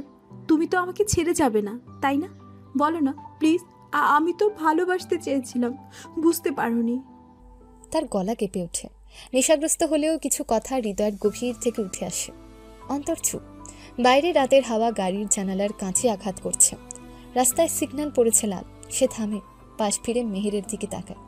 মেহের আবার ফিসফিস করে, তুমি জানো অন্তর, আমি আজও কাউকে ভুলতে পারিনি, কিন্তু তুমি আলাদা। তোমার চোখে আমি কিছু দেখি যা অন্যের চোখে পাইনি। অন্তরের বুকের ভেতর চাপা ঢেউ উঠে। সে মুখে কিছু বলে না। সিগন্যাল সবুজ হয়, গাড়ি আবার চলতে শুরু করে। হঠাৎ মেহের অন্তরের হাতে হাত রাখে, শক্ত করে ধরে ফেলে। তুমি চলে যেও না প্লিজ। কেউ যেন আর আমার জীবন নিয়ে খেলা না করে অন্তর। আমি ক্লান্ত। তার চোখ বন্ধ হয়ে আসছে, গলা ভারী হয়ে আসে। আমি যদি কখনো কিছু ভুল বলি আমাকে মাফ করে দিও। আমি জানি না ঠিক কবে থেকে তোমাকে ভালো লেগেছে, কিন্তু আমি সেটা স্বীকার করিনি। আমি দুর্বল, খুবই দুর্বল, কিন্তু তুমি শক্ত। তুমি ঠিক একজন পাহাড়ের মতো। অন্তর চুপচাপ শুনছে সব কথা। তার মুখের মধ্যে তীব্র এক দ্বন্দ্ব। সে শুধু নিজেকে সংযত রাখে। শেষমেশ গাড়ি তাদের বাসার সামনে থামে। অন্তর নেমে আসে, তারপর গাড়ির অন্য পাশে ঘুরে এসে দরজা খুলে মেহেরকে কোলে তুলে নেয়। মেহের একটু প্রতিবাদ করে না, শুধু মাথাটা অন্তরের বুকে রেখে ফিসফিস করে বলে, তুমি কি আমার পাশে থাকবে? অন্তর মুখে কিছু না বলে সোজা সিঁড়ি বেয়ে উপরে উঠে যায়। বাসায় এখন জানে মেহের পুরোপুরি তার মধ্যে নেই। বাসার পরিবেশ নিঃশব্দ, সবাই ঘুমিয়ে পড়েছে। শাস্তে করে দরজা খুলে মেহেরের রুমে ঢোকে। মেহেরের বিছানার পাশে এসে পৌঁছায় সে। মেহের তখনও আধো ঘুমে। তাকে আস্তে করে বিছানায় শুয়ে দিতে গেলে সে আবার অন্তরের হাত চেপে ধরে। তুমি গেলে কেন? আমার পাশে বসো একটুখানি। অন্তর ধীরে ধীরে বসে পড়ে বিছানার পাশে। মেহেরের মাথা বালিশে এলিয়ে পড়ে। একটা দীর্ঘ নিঃশ্বাস ফেলে বলে, তুমি তো কিছুই বলো না। তুমিও কি আমায় ভালোবাসো না? অন্তর তার দিকে তাকিয়ে থাকে, তারপর নিঃশব্দে উঠে দাঁড়িয়ে জানালার পাশে গিয়ে দাঁড়ায়। ঘরটা নিঃশব্দ। জানালার কাছে ঝাপসা হয়ে থাকা রাতের আলো নিঃশব্দে ঢুকে পড়েছে। ঘরের একপাশে দাঁড়িয়ে থাকা অন্তর হাত ভাঁজ করে তাকিয়ে আছে বিছানার দিকে, যেখানে অচেতন অবস্থায় শুয়ে আছে মেহের। বিছানার চাদরটা খানিকটা এলোমেলো, চুলগুলো বিছানার বালিশের উপর ছড়িয়ে ঠোঁট দুটো শুকিয়ে গেছে, মুখে ক্লান্তির ছাপ। রাতে ক্লাবের আলো ঝলমলে পরিবেশ, হাসি ঠাট্টা, অজান্তে মদের গ্লাসে চুমুক, সব কিছু পেরিয়ে এখন সে নিস্তব্ধ। অন্তর এগিয়ে এসে আস্তে করে চাদরটা তার গায়ের উপর টেনে দিল। ঠান্ডা লাগবে। জানালার ফাঁক দিয়ে হালকা ঠান্ডা বাতাস ঢুকছে। তারপর চোখ ফেরালো টেবিলের দিকে। ওষুধ রাখা, জলের বোতল, সব ঠিকঠাক। মেহের এখনো পুরোপুরি জ্ঞান ফেরায়নি, কিন্তু গায়ের তাপ বুঝিয়ে দিচ্ছে শরীরের অবস্থা স্বাভাবিক নয়। তুমি কেন এমন করলে মেহের? অন্তরের গলার স্বরটা খুব নিচু, যেন নিজের মনেই বলছে। মেহের চোখ মেলে না, কিন্তু ঠোঁট দুটো কাঁপেই একটু। হঠাৎ অজান্তে মুখে ফিসফিসে কিছু শব্দ বেরিয়ে আসে। তুমি কে? এত যত্ন নিচ্ছ তুমি? তুমি তো আমার আমার কেউ না। অন্তর তার পাশে এসে বসে। হাতটা একটু এগিয়ে এসে মেহেরের গাল ছুঁয়ে দিল। গরম। জ্বর এসেছে তোমার মেহের? মেহের এবার ধীরে ধীরে চোখ মেলে। চোখে পানি জমেছে, হয়তো মদের প্রভাবে অথবা অভিমান জমে থাকা চোখের ভেতর থেকে। তুমি জানো অন্তর? তার কণ্ঠ ঝাপসা, কিন্তু আবেগে ভরা। সবাই আমাকে ভালোবাসার কথা বলেছিল, কেউ রইল না। তুমিও কি আমাকে ছেড়ে চলে যাবে? অন্তর চুপচাপ তাকিয়ে থাকে। আমি কাউকে ভালোবাসিনি আগে। না, ভুল বললাম। বেসেছিলাম একটা সময়, সে আমাকে ভেঙে দিল। তন্ময়, ওর কথা তো জানো, তাই না? অন্তর কিছু বলে না, শুধু শুনে যায়। মেহের উঠে বসার চেষ্টা করে, হোঁচট খায়। অন্তর তাকে ধরে, বালিশে ঠেকিয়ে দেয়। তখন মেহের একদম চোখে চোখ রেখে বলে, তুমি এক্ষুনি চলে যাবে বুঝি, আমাকে এই অবস্থায় ফেলে? না, আমি আছি। অন্তর ধীরে বলে। মেহের চোখ বন্ধ করে আবার বলে, আমার পাশে থাকো। আজ রাতে কেউ যেন না ফেলে আমাকে আর। তারপর নিজের অজান্তে হাত বাড়িয়ে অন্তরের হাত ধরল। তাদের চোখের ভেতরে একসাথে জমে থাকা এতদিনের দূরত্ব, ভুল বোঝাবুঝি, অবহেলা যেন ভেঙে ভেঙে পড়ে যাচ্ছে এই মুহূর্তে। অন্তর উঠে গিয়ে বাতি নিভিয়ে দিল। শুধু হালকা এক নীলচে আলো জ্বলছে জানালার পাশে। সে আলোর নিচে বিছানার চাদরে আবছা ছায়া দুটো ধীরে ধীরে একে অপরের দিকে এগিয়ে আসছে। মেহের চাদরের নিচে অন্তরের দিকে মুখ বাড়িয়ে বলে, তুমি কি বিশ্বাস করবে, আমি তোমাকে অপছন্দ করতাম না কোনোদিন। শুধু নিজের দুর্বলতা ঢাকতে ভালোবাসার উপর রাগ করতাম। অন্তর তার কপালে হাত রাখে, তারপর মুখটা কাছে এনে ফিসফিস করে, আমিও তোমাকে কখনো ঘৃণা করিনি মেহের, শুধু সময় খুঁজছিলাম। চোখে চোখ পড়ে যায়, নিঃশ্বাস মিশে যায়। তাদের মাঝখানের সমস্ত দেয়াল, সমস্ত ভয় ভেঙে পড়ে। চাদরের নিচে দুইটা হাত একে অপরের শরীর ছুঁয়ে যাচ্ছে। কান্নার কামনা মিলিয়ে তৈরি হচ্ছে এক নতুন ভাষা, একটা ভাষা যা কেবল অনুভবে বোঝা যায়, শব্দে প্রকাশ করা যায় না। রাত অনেক দূরে এগিয়ে যায়। জানালার ফাঁক দিয়ে ঢুকে পড়া চাঁদের আলো বিছানার উপর পড়ে।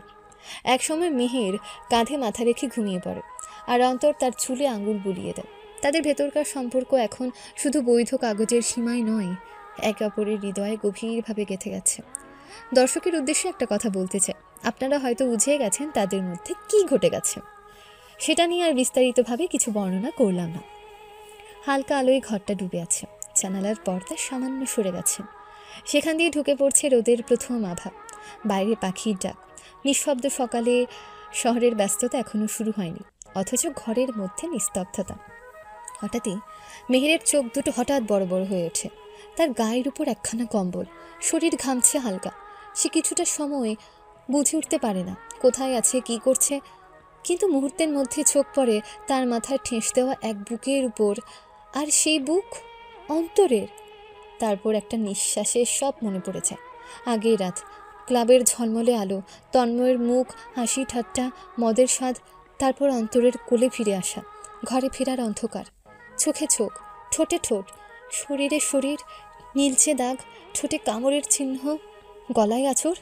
তার চোখে পানি চলে আসে। সে বোঝে সত্যিই কিছু ঘটেছে, কিন্তু সেটা কি জোর করে নাকি স্বেচ্ছায়? না, এটা হতে পারে না। মেহের আচমকে উঠে বসে। তার গায়ে তখনও হালকা করে অন্তরের হাত রাখা, কিন্তু সে হাতটা ঝাঁকিয়ে ফেলে, চাদরটা টেনে নেয় নিজের গায়ে। তুমি তুমি কি করছো আমার সাথে? মেহেরের গলা কাঁপছে, চোখে জল। তুমি আমার দুর্বলতার সুযোগ নিয়েছো অন্তর। অন্তর আধো ঘুম চোখে চমকে উঠে বসে। মেহের, আমি। চুপ করো। চিৎকার করে উঠে দাঁড়ায় সে। তার চোখে এমন শুধু এখন ক্ষোভ, ঘৃণা, অপমানের ছাপ। গলার স্বর বেজে ওঠে তীক্ষ্ণ। তুমি ভাবলে আমি নেশে ছিলাম, তাই কিচ্ছু মনে থাকবে না। তাই এই সুযোগটাকে ব্যবহার করলে।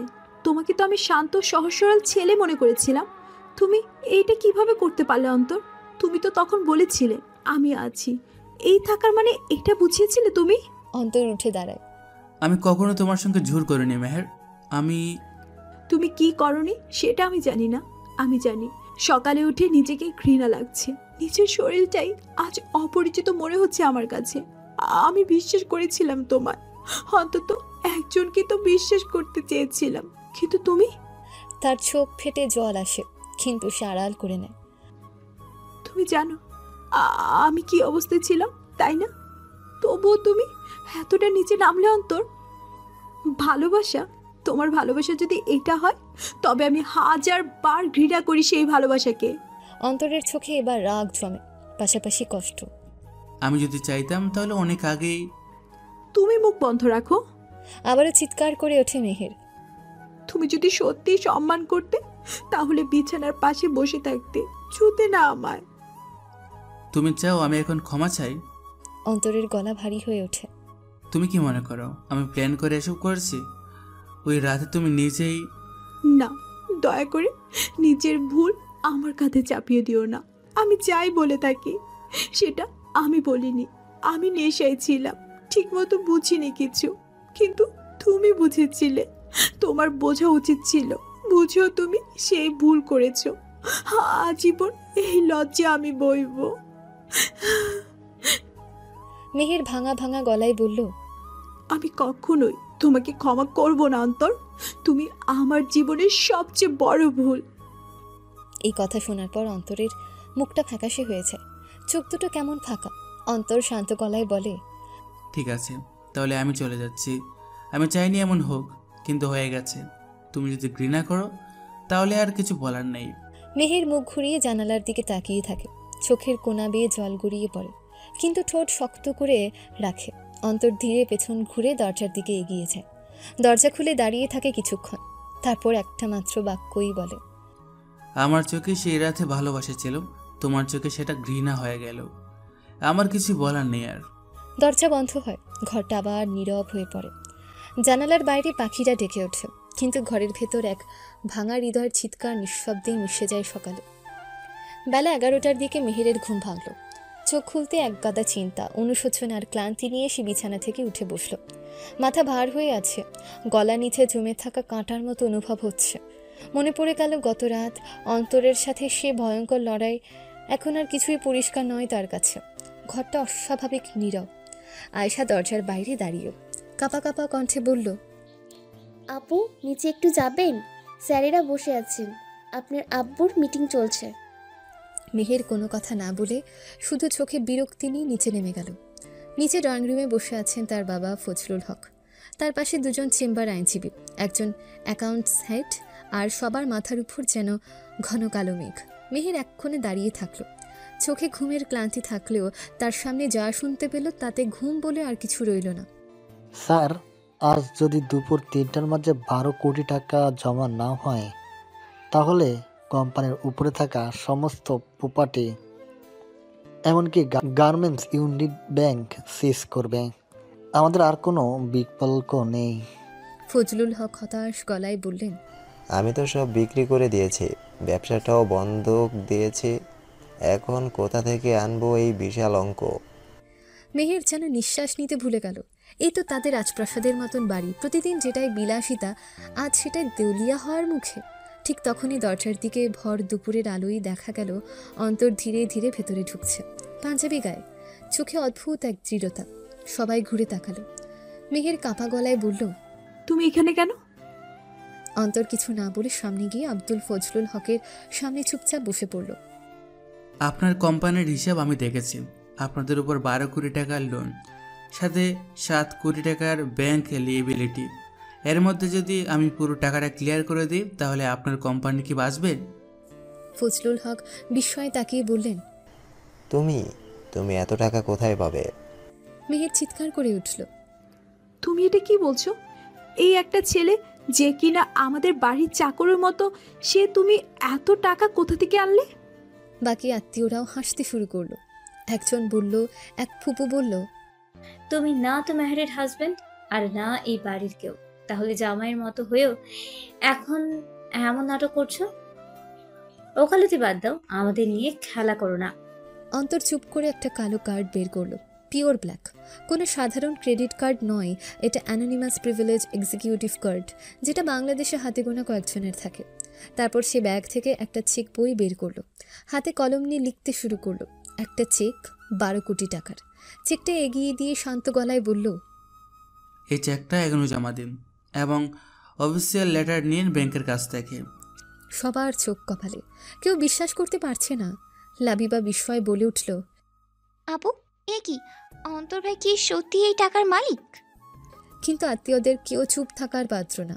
একজন ফুফু বলে উঠল, চুরি করে আনছে টাকা, না হয় কারোর থেকে ফাঁকি দিয়ে, আর না হলে এটা একটা ভুয়া চেক।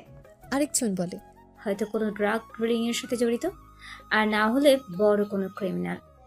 মেহের দাঁতে দাঁত চেপে তাকালো অন্তরের দিকে, তার চোখে ঘৃণা। তুমি এটা কি নাটক করছো? এই টাকা তোমার না, এটা আমার আব্বুর বন্ধু, ঠিক না? কারো কাছ থেকে এনে আমাদের সহানুভূতি পেতে চাইছো? অন্তর একটু রেগে গেল না, শুধু চোখের কোণে একটু চিকচিক করলো, মাথা নিচু করলো, বলল না কিছুই। তারপর ধীরে ধীরে বের হয়ে গেল ঘর থেকে। কেউ আর তাকে থামালো না। কয়েক ঘন্টা পরে ব্যাংক থেকে একটা চিঠি আসে। আপনাদের প্রতিষ্ঠানে সব বকেয়া আজ পরিশোধ হয়ে গেছে, কোম্পানি সুরক্ষিত। ফজলুল হক অবাক হয়ে চিঠি হাতে বসে আছেন। মেহের চুপচাপ দরজার ফাঁকে দাঁড়িয়ে আছে, মন ভেতরে কাঁপছে।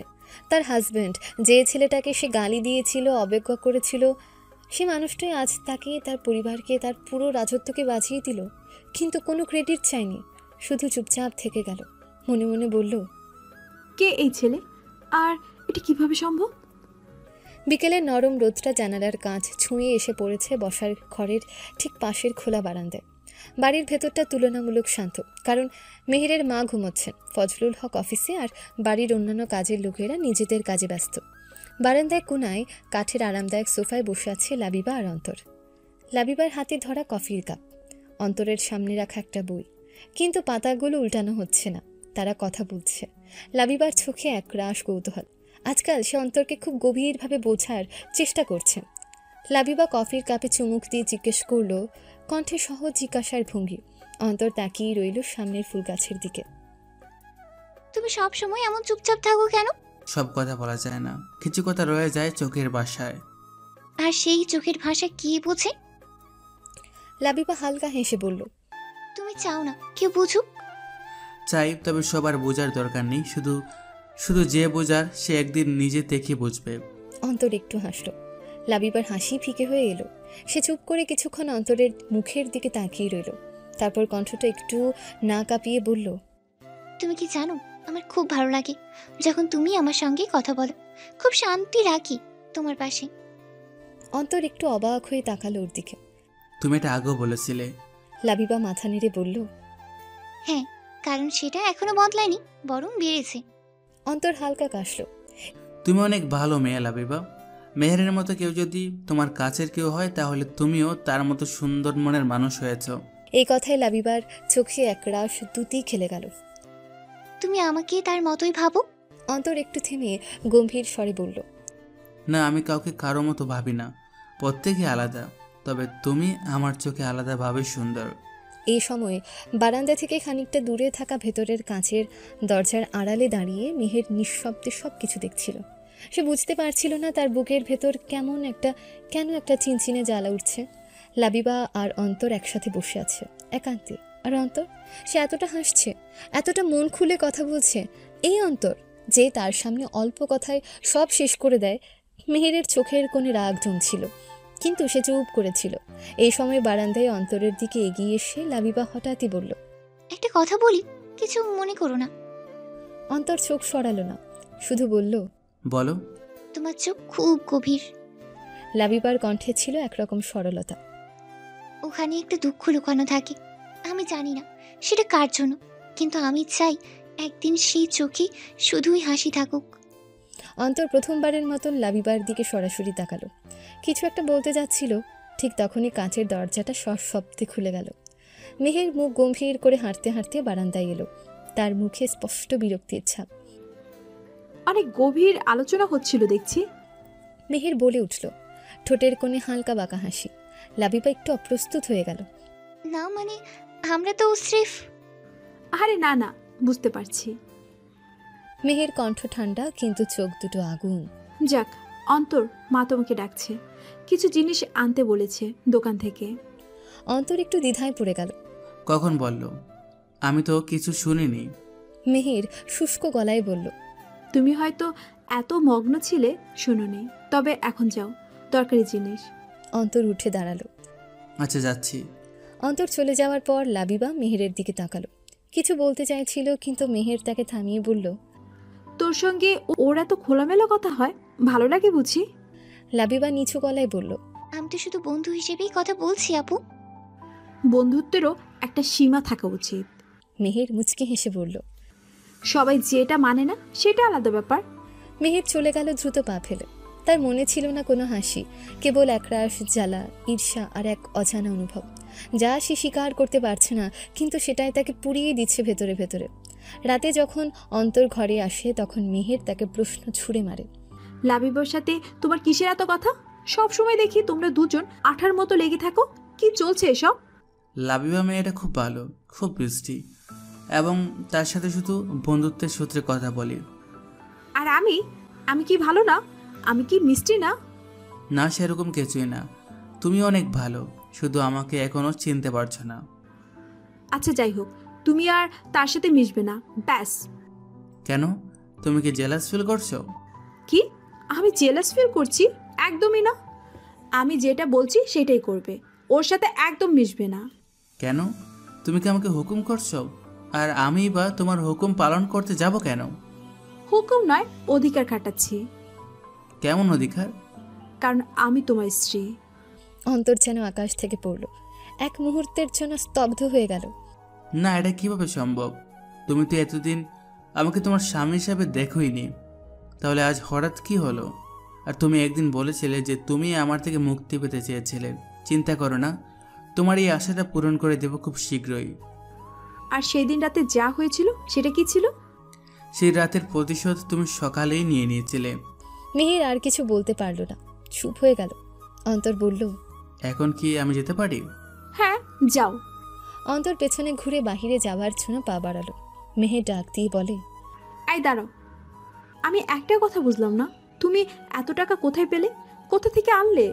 কিছু না বুঝে এত টাকা দিয়ে আমাদের সব কিছু রক্ষা করলে। তুমি আসলে কে? আমি কি সেটা সময় এলেই তুমি নিজে থেকে জেনে যাবে। অন্তর মুচকি হেসে বাইরে চলে গেল। এক সপ্তাহ পর বাড়ি জুড়ে উৎসবের আমেজ। প্রতিটি দেয়ালে, প্রতিটি কোণে লাইটিংয়ের ছটাই যেন আগাম বার্তা দিচ্ছে আজ মেহেরের জন্মদিন। ফজলুল হক নিজের প্রিয় মেয়ের জন্মদিনে কোনো কমতি রাখেননি।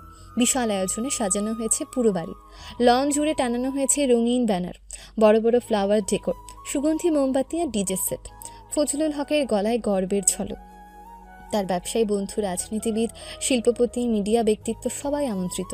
25 জন বাবুর্চি রান্না করেছে বাহারি খাবার, বিদেশি ডেজার্ট থেকে শুরু করে মোগলাই। লাবিবা আর আয়েশা মেহেরের জন্য একটা স্পেশাল কেক অর্ডার করেছে। কিন্তু অন্তর সবার থেকে আলাদা। সে চুপচাপ নিজের প্ল্যান নিয়ে ব্যস্ত।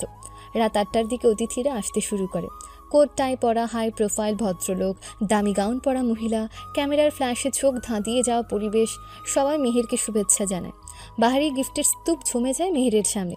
কেউ হীরের কানের দুল দিচ্ছে, কেউ ডিজাইনার ঘড়ি, কেউ বা সোনার ব্রেসলেট। মেহের সবার কাছ থেকে হাসি মুখে গিফট নিচ্ছে।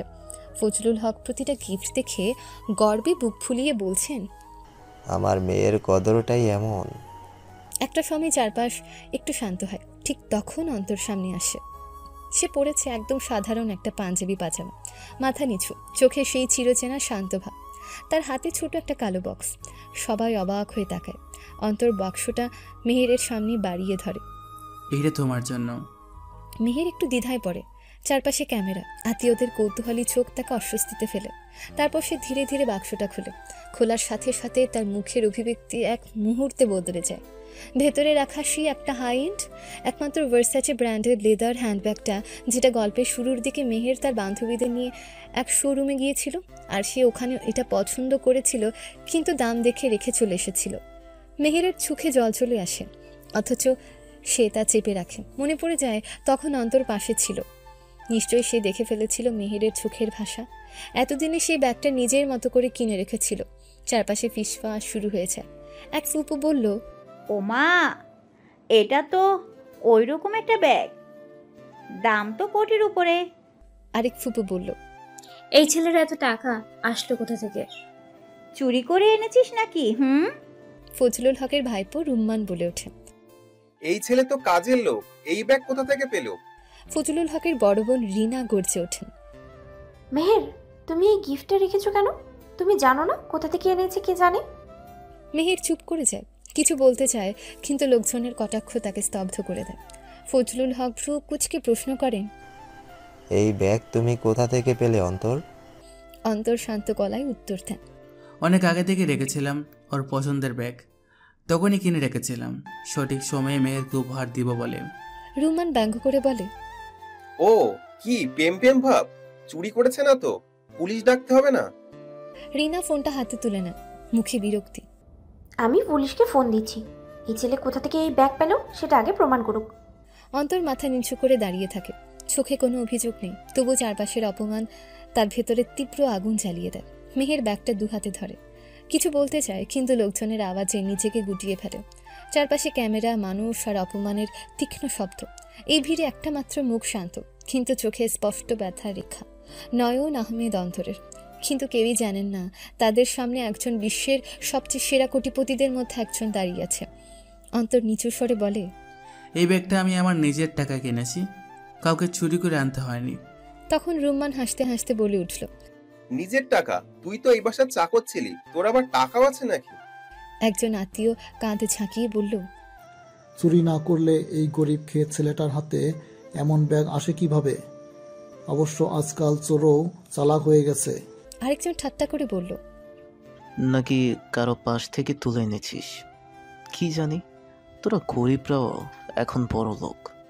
এই কথাগুলো শুনে চারপাশে হাসি রোল উঠে গেল। অন্তরের মুখ শক্ত হয়ে গেল, কিন্তু সে কিছু বলল না। পুরো হল জুড়ে এক অস্বস্তিকর নীরবতা, কারো মুখে কথা নেই, কেবল সবাই তাকিয়ে আছে অন্তরের দিকে। কেউ কেউ আবার মুচকি হাসছে, যেন একেবারে ধরা খেয়ে গেছে ছেলেটা। রুম্মান নিজের ফোনটা হাতে তুলে নিল, গলা চড়িয়ে বলে উঠল সে, এত বড় চুরি, এটা হালকাভাবে নেওয়া যাবে না, আমি এখনই পুলিশ ডাকছি। কেউ তাকে থামানোর চেষ্টা করলো না, বরং মেহেরের ফুফু চোখ মেলে বললেন, ঠিকই করেছিস রুমান, এই চাকর চাকরি থাকবে যতই চালাক হোক। মাত্র কয়েক মিনিটের মধ্যে বাইরে পুলিশ গাড়ির সাইরেনের শব্দ পাওয়া গেল।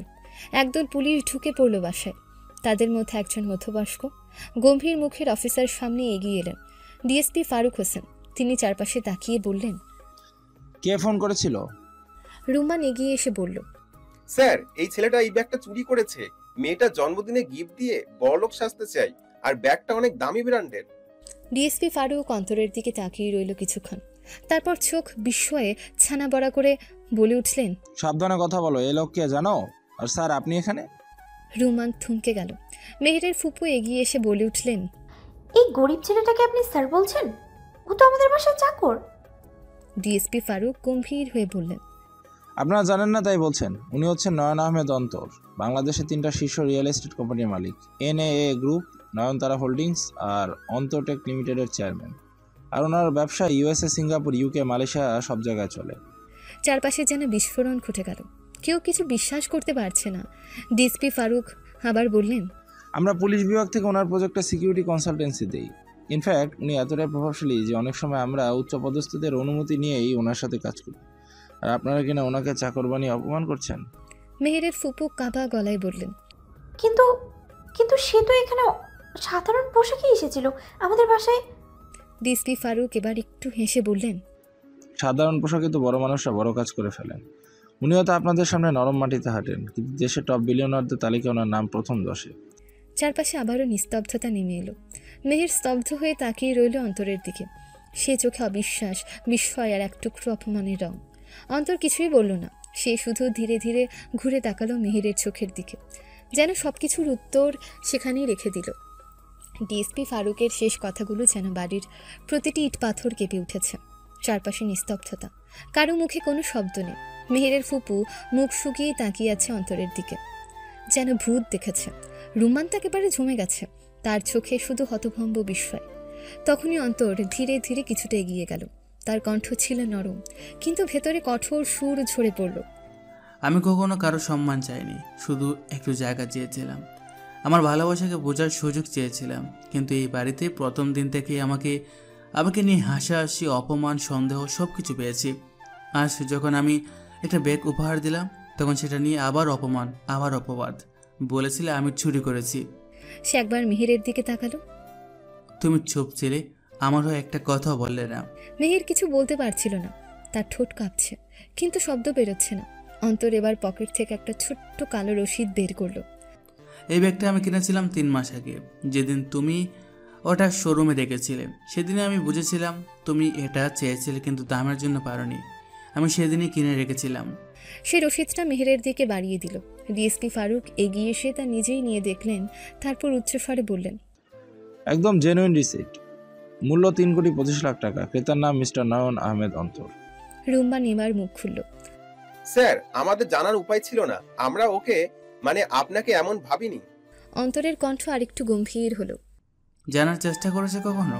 কখনো ভাবছো একজন মানুষ কেন প্রতিদিন চুপচাপ কাজ করে, কখনো প্রতিবাদ করে না? আমি কারো বাড়িতে ঠাঁই চাইনি। আমি চেয়েছিলাম একটা সম্মানের জায়গা আর একজনের ভালোবাসা। আয়শা ও লাবিবা সেই মুহূর্তে পাশ থেকে এসে দাঁড়ালো অন্তরের পাশে। আয়শা বলল, এই বাড়িতে আমরা জানতাম না আপনি কে, কিন্তু আপনি আমাদের সঙ্গে সবসময় মানুষ হিসাবেই আচরণ করেছেন। আপনার সম্মান আপনি আজ নিজেই প্রমাণ করলেন। অন্তর একটু হাসলো। ধন্যবাদ আয়শা।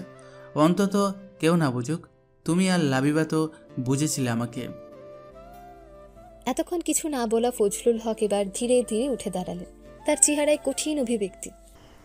নয়ন, আমি দুঃখিত, সত্যি বলছি। আমি বুঝিনি তুমি কে, শুধু জানতাম তুমি ভদ্র, সৎ এবং নিষ্পাপ একটা মানুষ। আজ জানলাম তুমি আরো অনেক কিছু। অন্তর মাথা নিচু করে বিনয় দেখালেন। আমি শুধু একজন মানুষ আঙ্কেল, আর মেহেরের ভালো চেয়েছিলাম সব সময়। হঠাৎ মেহের ফুপু আবার মুখ খুলল। তুমি এত টাকা পয়সার মালিক হয়েও এখানে চাকরির ছন্দবেশে ছিলে কেন? এসব নাটক করেছিলে কেন? অন্তর এবার পুরো বাড়ির দিকে একবার তাকালো। নাটক নয়, পরীক্ষা নিচ্ছিলাম, মানুষের আসল চেহারা দেখছিলাম। কে সম্মান করে, কে ভালোবাসে, আর কে শুধু টাকা দেখে।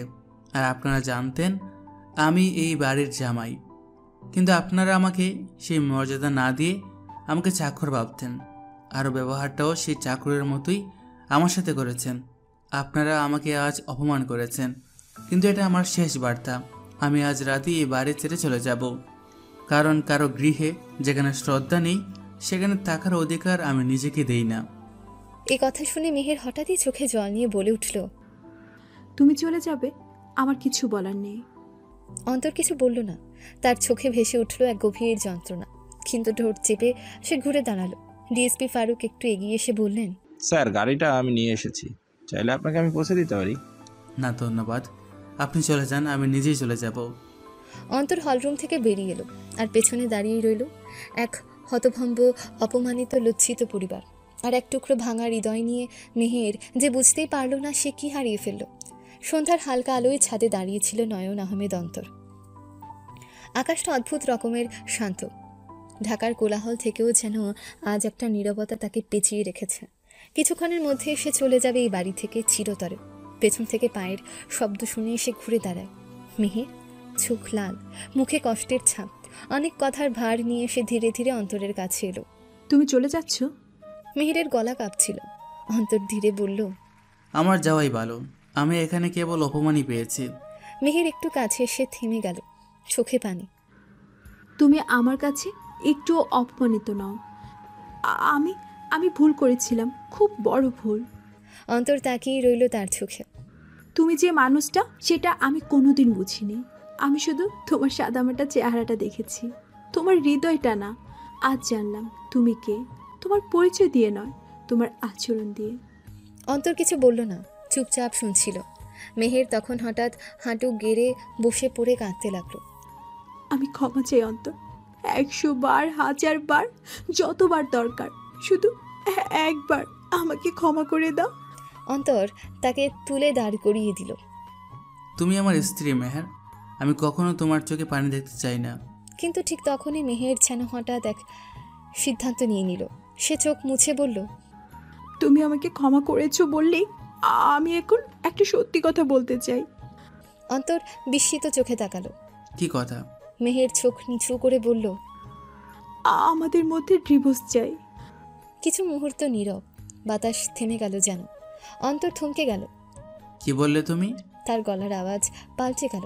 মেহের ধীরে ধীরে বলল, হ্যাঁ, ডিভোর্স। কারণ এখন হয়তো তুমি ভাববে তুমি ধনী, তুমি কোটিপতি, তাই আমি হুট করে তোমার প্রতি ভালো হয়ে গেছি। তুমি ভাববে আমি তোমার টাকার প্রতি লোভী। আমি সেটা চাই না অন্তর, আমি তোমার ভালোবাসা চাই। আর সেটা প্রমাণ করার জন্যই আমি তোমার থেকে দূরে যেতে চাই। আমি চাই তুমি জানো আমি তোমাকে ভালোবেসেছিলাম তখনই যখন আমি জানতাম তুমি কিচ্ছুই না। আমি তোমাকে তখনই ভালোবেসেছিলাম, তখনই তোমার ভালোবাসা বুঝতে পেরেছিলাম যখন তুমি লাবিবার সাথে মিশতে গল্প করতে। আমার কেন জানি একটুও সহ্য হতো না। আমি নিজেও জানতাম না তখন কেন এরকম লাগছিল আমার। আর যেদিন আমাদের সেই রাতটা কেটেছিল তারপর থেকে আমি তোমার প্রতি আরও বেশি দুর্বল হয়ে পড়ি। সকালে তোমাকে অপমান বকাঝোকা করেছিলাম ঠিকই, কিন্তু তারপরে আমি নিজেও শান্তি পাইনি। অন্তর পেছনে সরে গেল কিছুটা, তার চোখে জল। সে ধীরে ধীরে মেহেরের সামনে এসে দাঁড়ালো। আমি কিছু মনে করিনি, আর এটা আমিও জানি যে তুমি আমাকে সত্যি ভালোবেসে ফেলেছ। সেই রাতের কথাতেই আমি বুঝতে পেরেছিলাম যে রাতে তুমি লাবিবার বিষয় নিয়ে আমার উপর অধিকার খাটিয়েছিলে। এর আগেও অনেকবার খেয়াল করেছিলাম আমি যখন লাবিবার সাথে কথা বলি তুমি চুপি চুপি দেখো আর অস্বস্তি ফিল করো। তুমি যদি সত্যি ভালোবেসে থাকো তাহলে জানবে ভালোবাসা থেকে ডিভোর্স চাওয়া যায় না। ভালোবাসা মানেই তো লড়াই করা, পাশে থাকা, দূরে ঠেলে দেওয়া নয়। মেহের কাঁদছিল। তাহলে তুমি বলো আমি কিভাবে প্রমাণ করব যে তোমার টাকার জন্য নয়, তোমার জন্যই আমি ফিরে আসতে চাই? অন্তর মৃদু হেসে বলল, প্রমাণ করতে হবে না, আমি শুধু চাই তুমি আমার পাশে দাঁড়াও, টাকার নয় মন দিয়ে। তুমি পাশে থাকলেই আমি সব হারিয়ে দিয়েও সুখে থাকবো। মেহের কাঁদতে কাঁদতে তার বুকের দিকে ঝুঁকে পড়ল। তাহলে তুমি যাবে না? তুমি আমার সঙ্গে থাকবে? অন্তরের হাত মেহেরের মাথায়।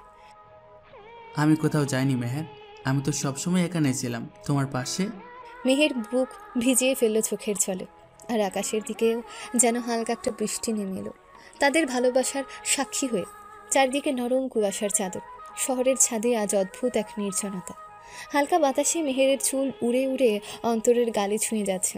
দুজনেই দাঁড়িয়ে আছে ছাদের এক প্রান্তে, একে অপরের একদম সামনে। আকাশের তারাগুলো যেন নেমে এসেছে তাদের আশেপাশে। নয়ন ধীরে ধীরে মেহেরের মুখটা নিজের হাতে তুলে নেয়। চোখে চোখ রাখা সে পুরনো স্পর্শ, সে অপূর্ণতা ভরা প্রেম।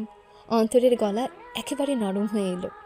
তুমি জানো মেহের, তোমার এক ফোঁটা চোখের জল আমার লাখ কোটি টাকার চেয়েও দামি। মেহের নিঃশব্দে তাকিয়ে থাকলো, ঠোঁট কাঁপে, কিন্তু কিছু বলার আগে অন্তরের কণ্ঠ ফের গুঞ্জন তুলে।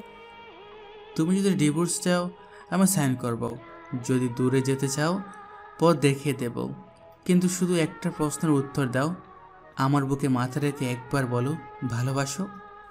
মেহের চোখ বন্ধ করে অন্তরের বুকের উপর মাথা রাখলো।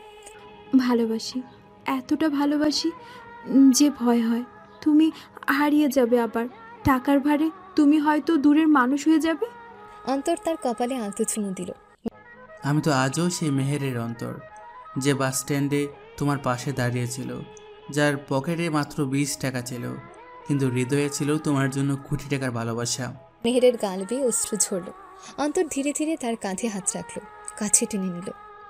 তাহলে এবার আমায় তোমার করে নিতে দাও। অন্তরের গলায় গভীরতা। এতদিন তো দূরে রেখেছ, এবার তো একটু আমার হতে দাও তোমায়। মেহের ধীরে ধীরে মাথা নাড়ল।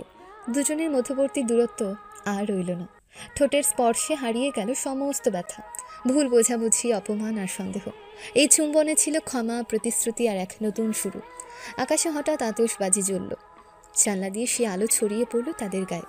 মনে হচ্ছিল আকাশও তাদের মিলনের আনন্দে উৎসব করছে। আর সেই রাত, সেই স্পর্শ, সেই ভালোবাসা, সব কিছু একসাথে জড়িয়ে গেল এক চিরন্তন বন্ধনে।